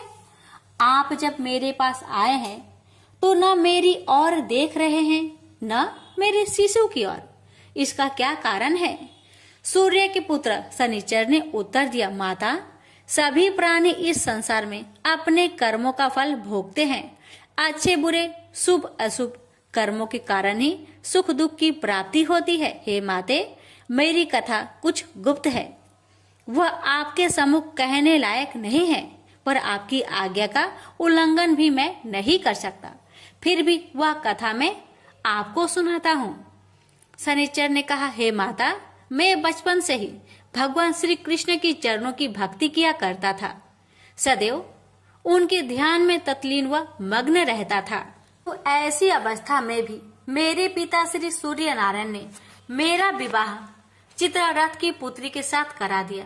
मेरी पत्नी बहुत सीधी साध्वी, तेजस्वी और तपस्विनी है। एक दिन की बात है कि मेरी पत्नी ऋतु स्नान के बाद मेरे पास आई। उस समय मैं भगवान के नाम जाप कर रहा था। मुझे सर्वथा अपने आसपास की कुछ ज्ञान नहीं था, चूंकि वह एक सती साध्वी और भक्त थी, अतः अपना अपमान और अवहेलना वह न सह सकी। उसने क्रोध में आकर मुझे श्राप दिया। कहने लगी कि आज से तुम जिसकी तरफ भी देखोगे उसी का अनिष्ट हो जाएगा। फिर भी माता, मैंने ध्यान तोड़कर उसे बहुत समझाया और संतुष्ट किया। उसने बहुत पश्चाताप किया, पर फिर भी श्राप लौटाने में असमर्थ रही। इसी श्राप के कारण जीव हिंसा के भय से मैं सदा अपने नेत्र को झुकाकर रखता हूँ। मैं किसी की ओर दृष्टिपात नहीं करता, क्योंकि उसकी तुरंत मृत्यु हो जाएगी। पार्वती ने जब शनिचर की बातें सुनी तो वे हंसने लगी कि संसार ईश्वर की इच्छा के अधीन है। जो परमेश्वर है वही होता है, अतः तुम जरा भी चिंता न करो तथा तुम मेरी ओर तथा मेरे शिशु की ओर देखो। सूर्य पुत्र शनिचर ने मन ही मन बहुत सोच विचार किया कि मैं पार्वती जी के बालक की ओर देखूं अथवा नहीं। यदि मैं इस तेजस्वी बालक की ओर देखूंगा तो जरूर इसका बुरा हो जाएगा। सबकी ईश्वर रूपा देवी पार्वती की बात भी कैसे टाली जा सकती थी। काफी सोच विचार के बाद योगी शनिचर ने माता जगदम्बा की ओर तो नहीं देखा, तो शिशु की ओर अपनी बाएं आंख के कोने से देखा ही था कि शनिचर की श्रापग्रस्त दृष्टि पड़ने से ही भगवती उमा के प्राणों से भी प्यारे पुत्र गणेश का सिर धड़ से अलग होकर दूर जाकर गिर पड़ा। शनिचर अत्यधिक दुखी हुए और घबराकर अपनी आंखें फेर ली और सिर झुकाकर भगवती के सामने खड़े हो गए। जब माता पार्वती ने खून से लथपथ कबंध शिशु को अपनी गोद में देखा तो दुखी से चित्कार उठी, हाय, ये मेरा शिशु को क्या हुआ? ऐसे दर्दनाक और विस्मित कर देने वाले दृश्य को देखकर उपस्थित कैलाश निवासी अत्यंत दुखी हुए। बालक की ऐसी दशा हो जाएगी ऐसा किसी को भी आभास नहीं था। देवी तो मूर्छित ही हो गई।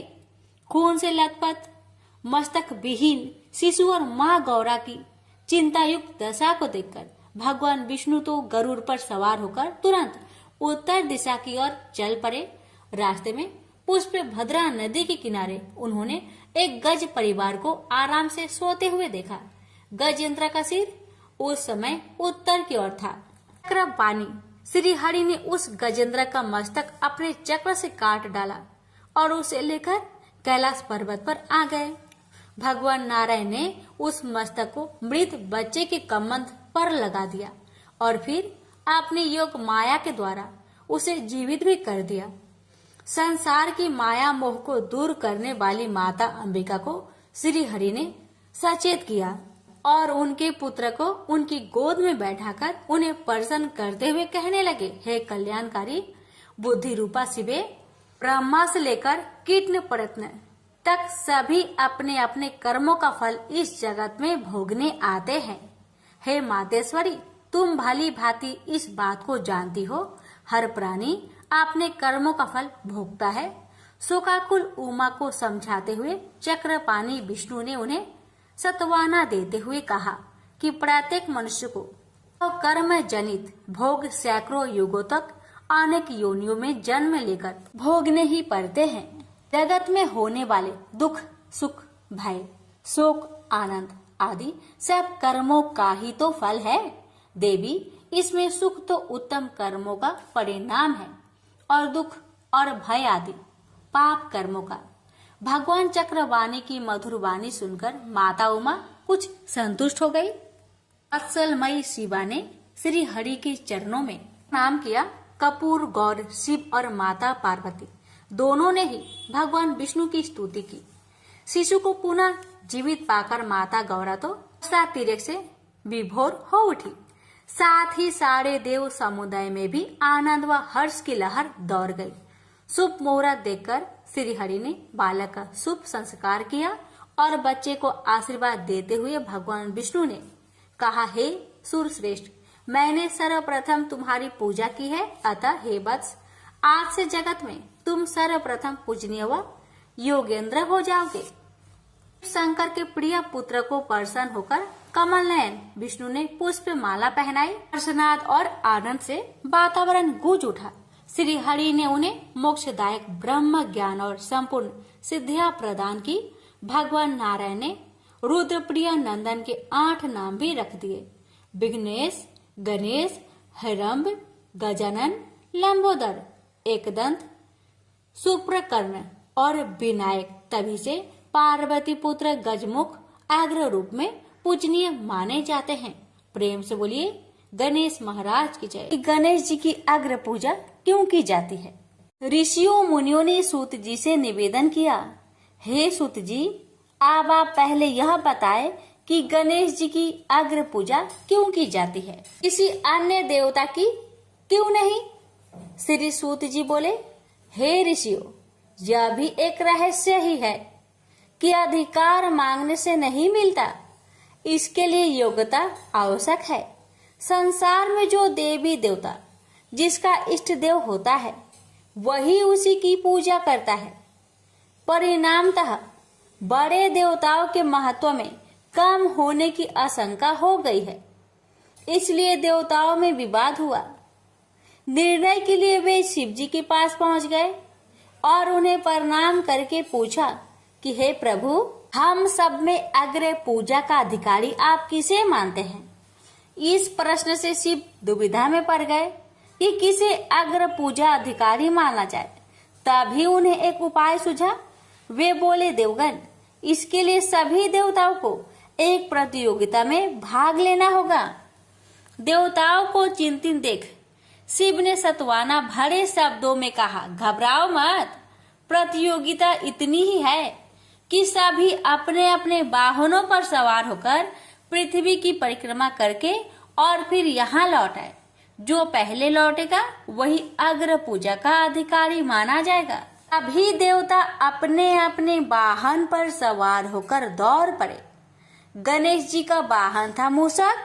मूषक के बल पर प्रतियोगिता कैसे जीती जा सकती थी? अतः गणेश जी ने सोचा कि प्रतियोगिता में क्या रखा है, कहीं बैठकर प्रभु लीला का आनंद लिया जाए। उन्होंने विचार किया कि शिव जी स्वयं ही जगत आत्मा है, यह समूचा संसार उन्हीं का रूप है, तब क्यों ना इन्हीं की परिक्रमा कर ली जाए, इससे पृथ्वी की भी परिक्रमा स्वयं हो जाएगी। फिर उन्होंने मूषक पर चढ़कर शिव जी की परिक्रमा की और उनके समक्ष जा पहुंचे। शिव जी ने पूछा, वत्स, तुमने परिक्रमा पूर्ण कर ली? तब उन्होंने उत्तर दिया, जी। शिव जी कुछ नहीं बोले। फिर धीरे धीरे देवता परिक्रमा करके लौटने लगे और उन्होंने गणेश जी को वहां बैठा देखा तो उन्हें आश्चर्य हुआ। फिर भी साहस करके पूछा, अरे तुम पृथ्वी की परिक्रमा के लिए नहीं गए? गणेश जी ने कहा, अरे मैं तो कब का यहाँ आ गया। देवता बोले, वे रास्ते में तो हमने कहीं भी नहीं देखा। गणेश जी ने उत्तर दिया, तुम्हारा कहना ठीक है, देखते भी तो कहाँ से, समूचा संसार तो शिव रूप में यही विद्यमान है। फिर मुझे व्यर्थ भ्रमण की क्या आवश्यकता थी? मैंने इन्हीं प्रभु की परिक्रमा निष्ठा पूर्वक कर ली। सूत जी बोले, मुनियो, गणेश जी अपनी बुद्धि के बल पर ही विजयी हुए। इसी विजय के कारण उसी दिन से गणेश जी की प्रथम पूजा होने लगी। रौनक जी ने पूछा कि हे सूत जी, हम गणेश जी के चरित्रों का अध्ययन किस ग्रंथ में कर सकते हैं? हे प्रभु, आप तो सर्वज्ञ हैं, आप ही उनके चरित्रों का वर्णन करें तो हम पर अति उपकार होगा। सूत जी बोले कि हे मुनियो, गणेश जी के सभी चरित्रों का कथन इस जिह्वा से करना संभव नहीं है। फिर भी गणेश जी अग्र पूज्य होने के कारण समस्त देव चरित्रों से जुड़े हैं, इसलिए उनका प्रभाव भी सर्वाधिक है। हे मुनियो, वे सभी का तिरस्कार करने में सक्षम हैं, किंतु उनका तिरस्कार कोई भी नहीं कर सकता। तीनों लोक में उन्हीं के संकेत पर क्रियाशील है। स्वयं गणेश जी कहते हैं, शिव, विष्णु, शक्ति, सूर्य और मुझ गणेश में जो अभेद बुद्धि योग है, मेरे मत में वही सम्यक योग है। इससे भी सिद्ध है कि सारे देवता उन्हीं के स्वरूप है और देवताओं के चरित्र भी उन्हीं गणराज के चरित्र है। फिर भी गणेश्वर के अनेक प्रमुख चरित्रों का वर्णन गणेश महापुराण में हुआ है। यों ने पूछा, हे प्रभु, गणेश पुराण का आरंभ किस प्रकार हुआ, यह हमें बताने की कृपा करें। इस पर सूत जी बोले कि हे शौनक, गणेश पुराण अति प्राचीन है। उनके अनंत चरित्रों का संग्रह महापुराण का रूप ले सकता है। गणेश जी के चरित्र को एक बार भगवान नारायण ने नारद जी को और भगवान शंकर ने जगत जननी पार्वती को सुनाया था। बाद में वही पुराण संक्षेप में ब्रह्मा जी ने महर्षि वेद व्यास को सुनाया और फिर व्यास जी से महर्षि भृगु ने सुना। भृगु ने सौराष्ट्र के एक राजा सोमकांत को सुनाया था। तब से यह पुराण प्रचलित है। मुनियों ने पूछा, भगवान राजा सोमकांत कौन था?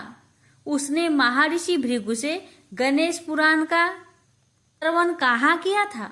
उस पुराण के श्रवण से उसे क्या क्या लाभ हुआ?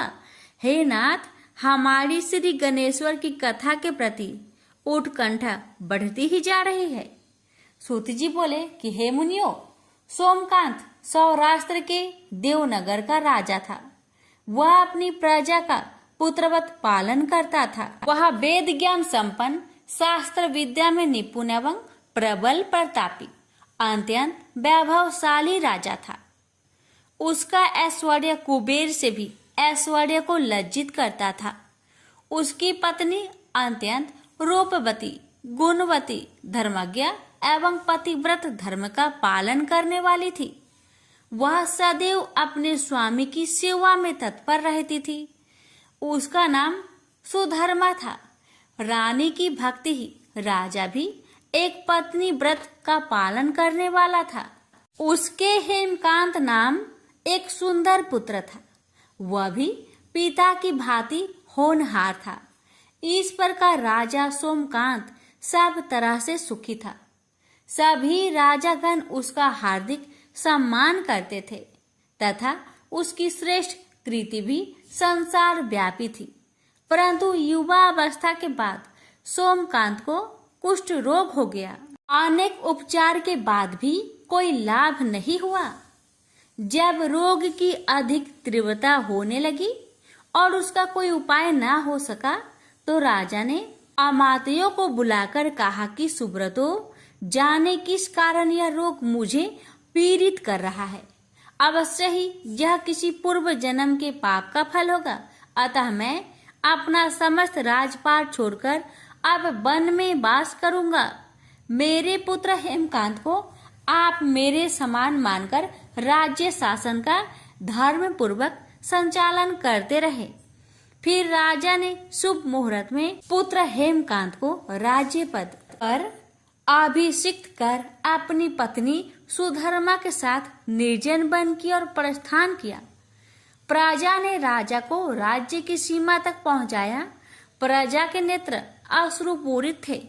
राजा ने प्रजा अमात्य गौओं को समझाते हुए कहा कि आप सब लोग धर्म के जानने वाले, श्रेष्ठ आचरण में तत्पर एवं सहृदय हैं। यह संसार तो वैसे भी परिवर्तनशील है, मेरे स्थान पर मेरा पुत्र सभी कार्यों को करेगा, इसलिए आप सब उसके अनुशासन में रहते हुए उसे सदैव सम्मति देते रहे।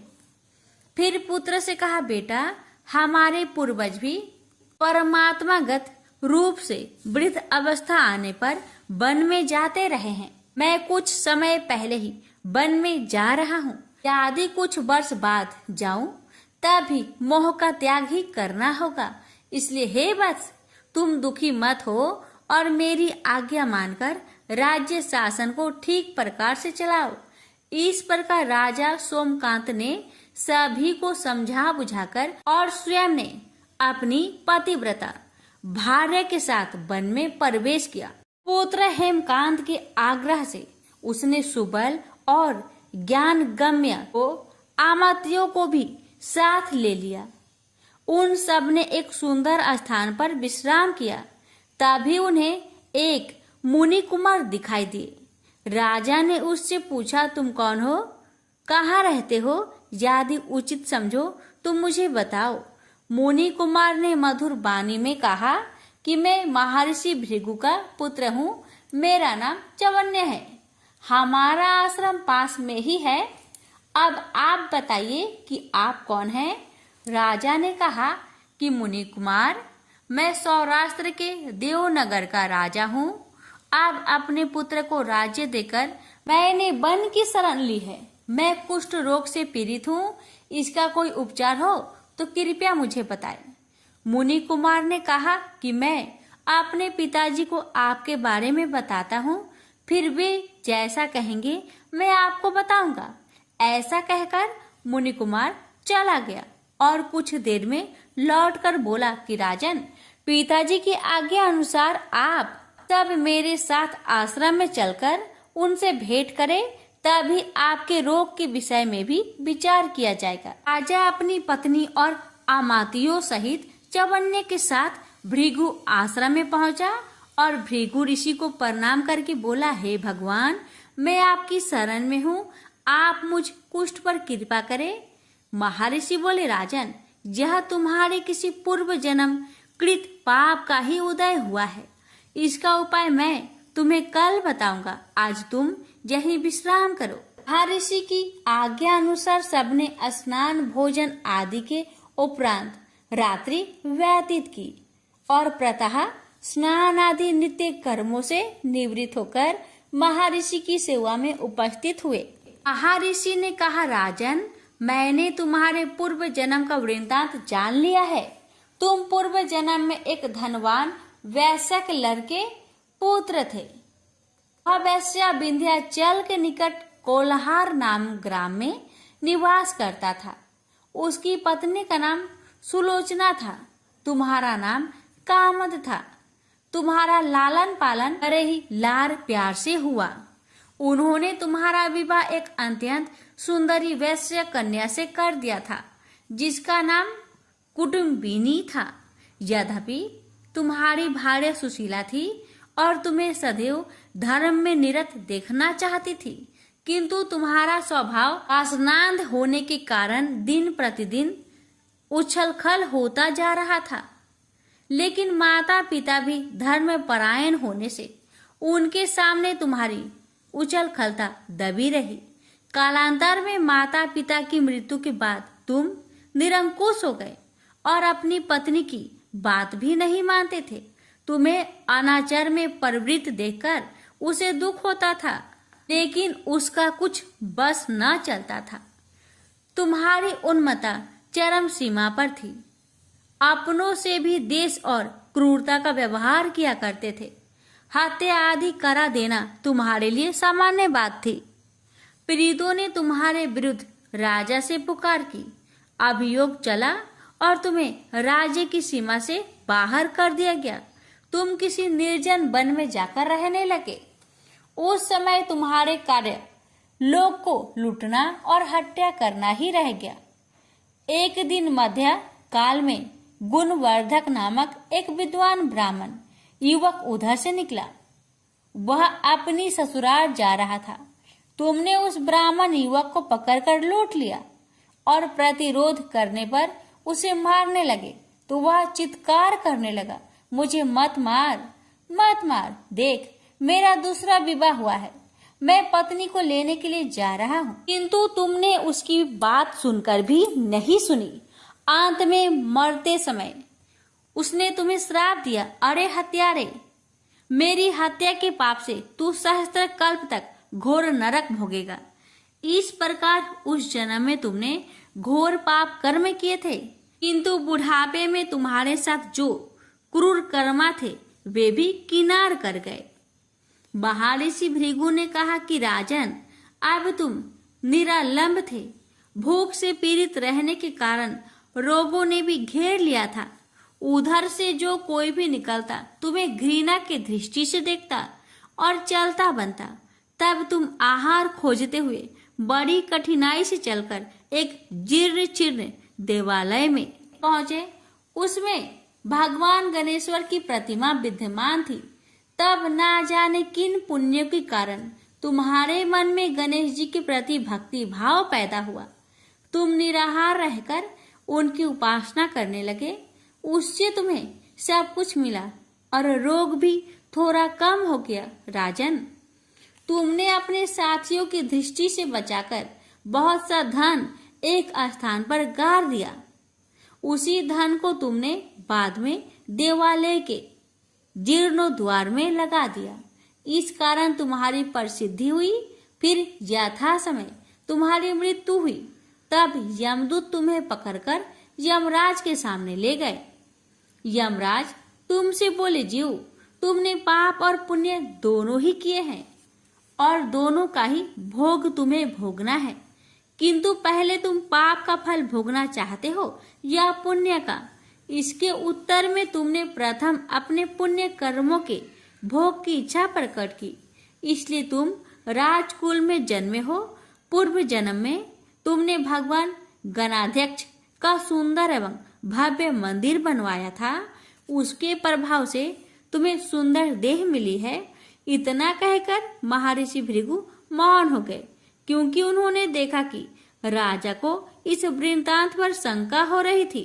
तभी महर्षि के शरीर से असंख्य विकराल पंछी उत्पन्न होकर राजा की ओर झपटे और उसके शरीर को पैनी चोट से नोच नोच कर खाने लगे।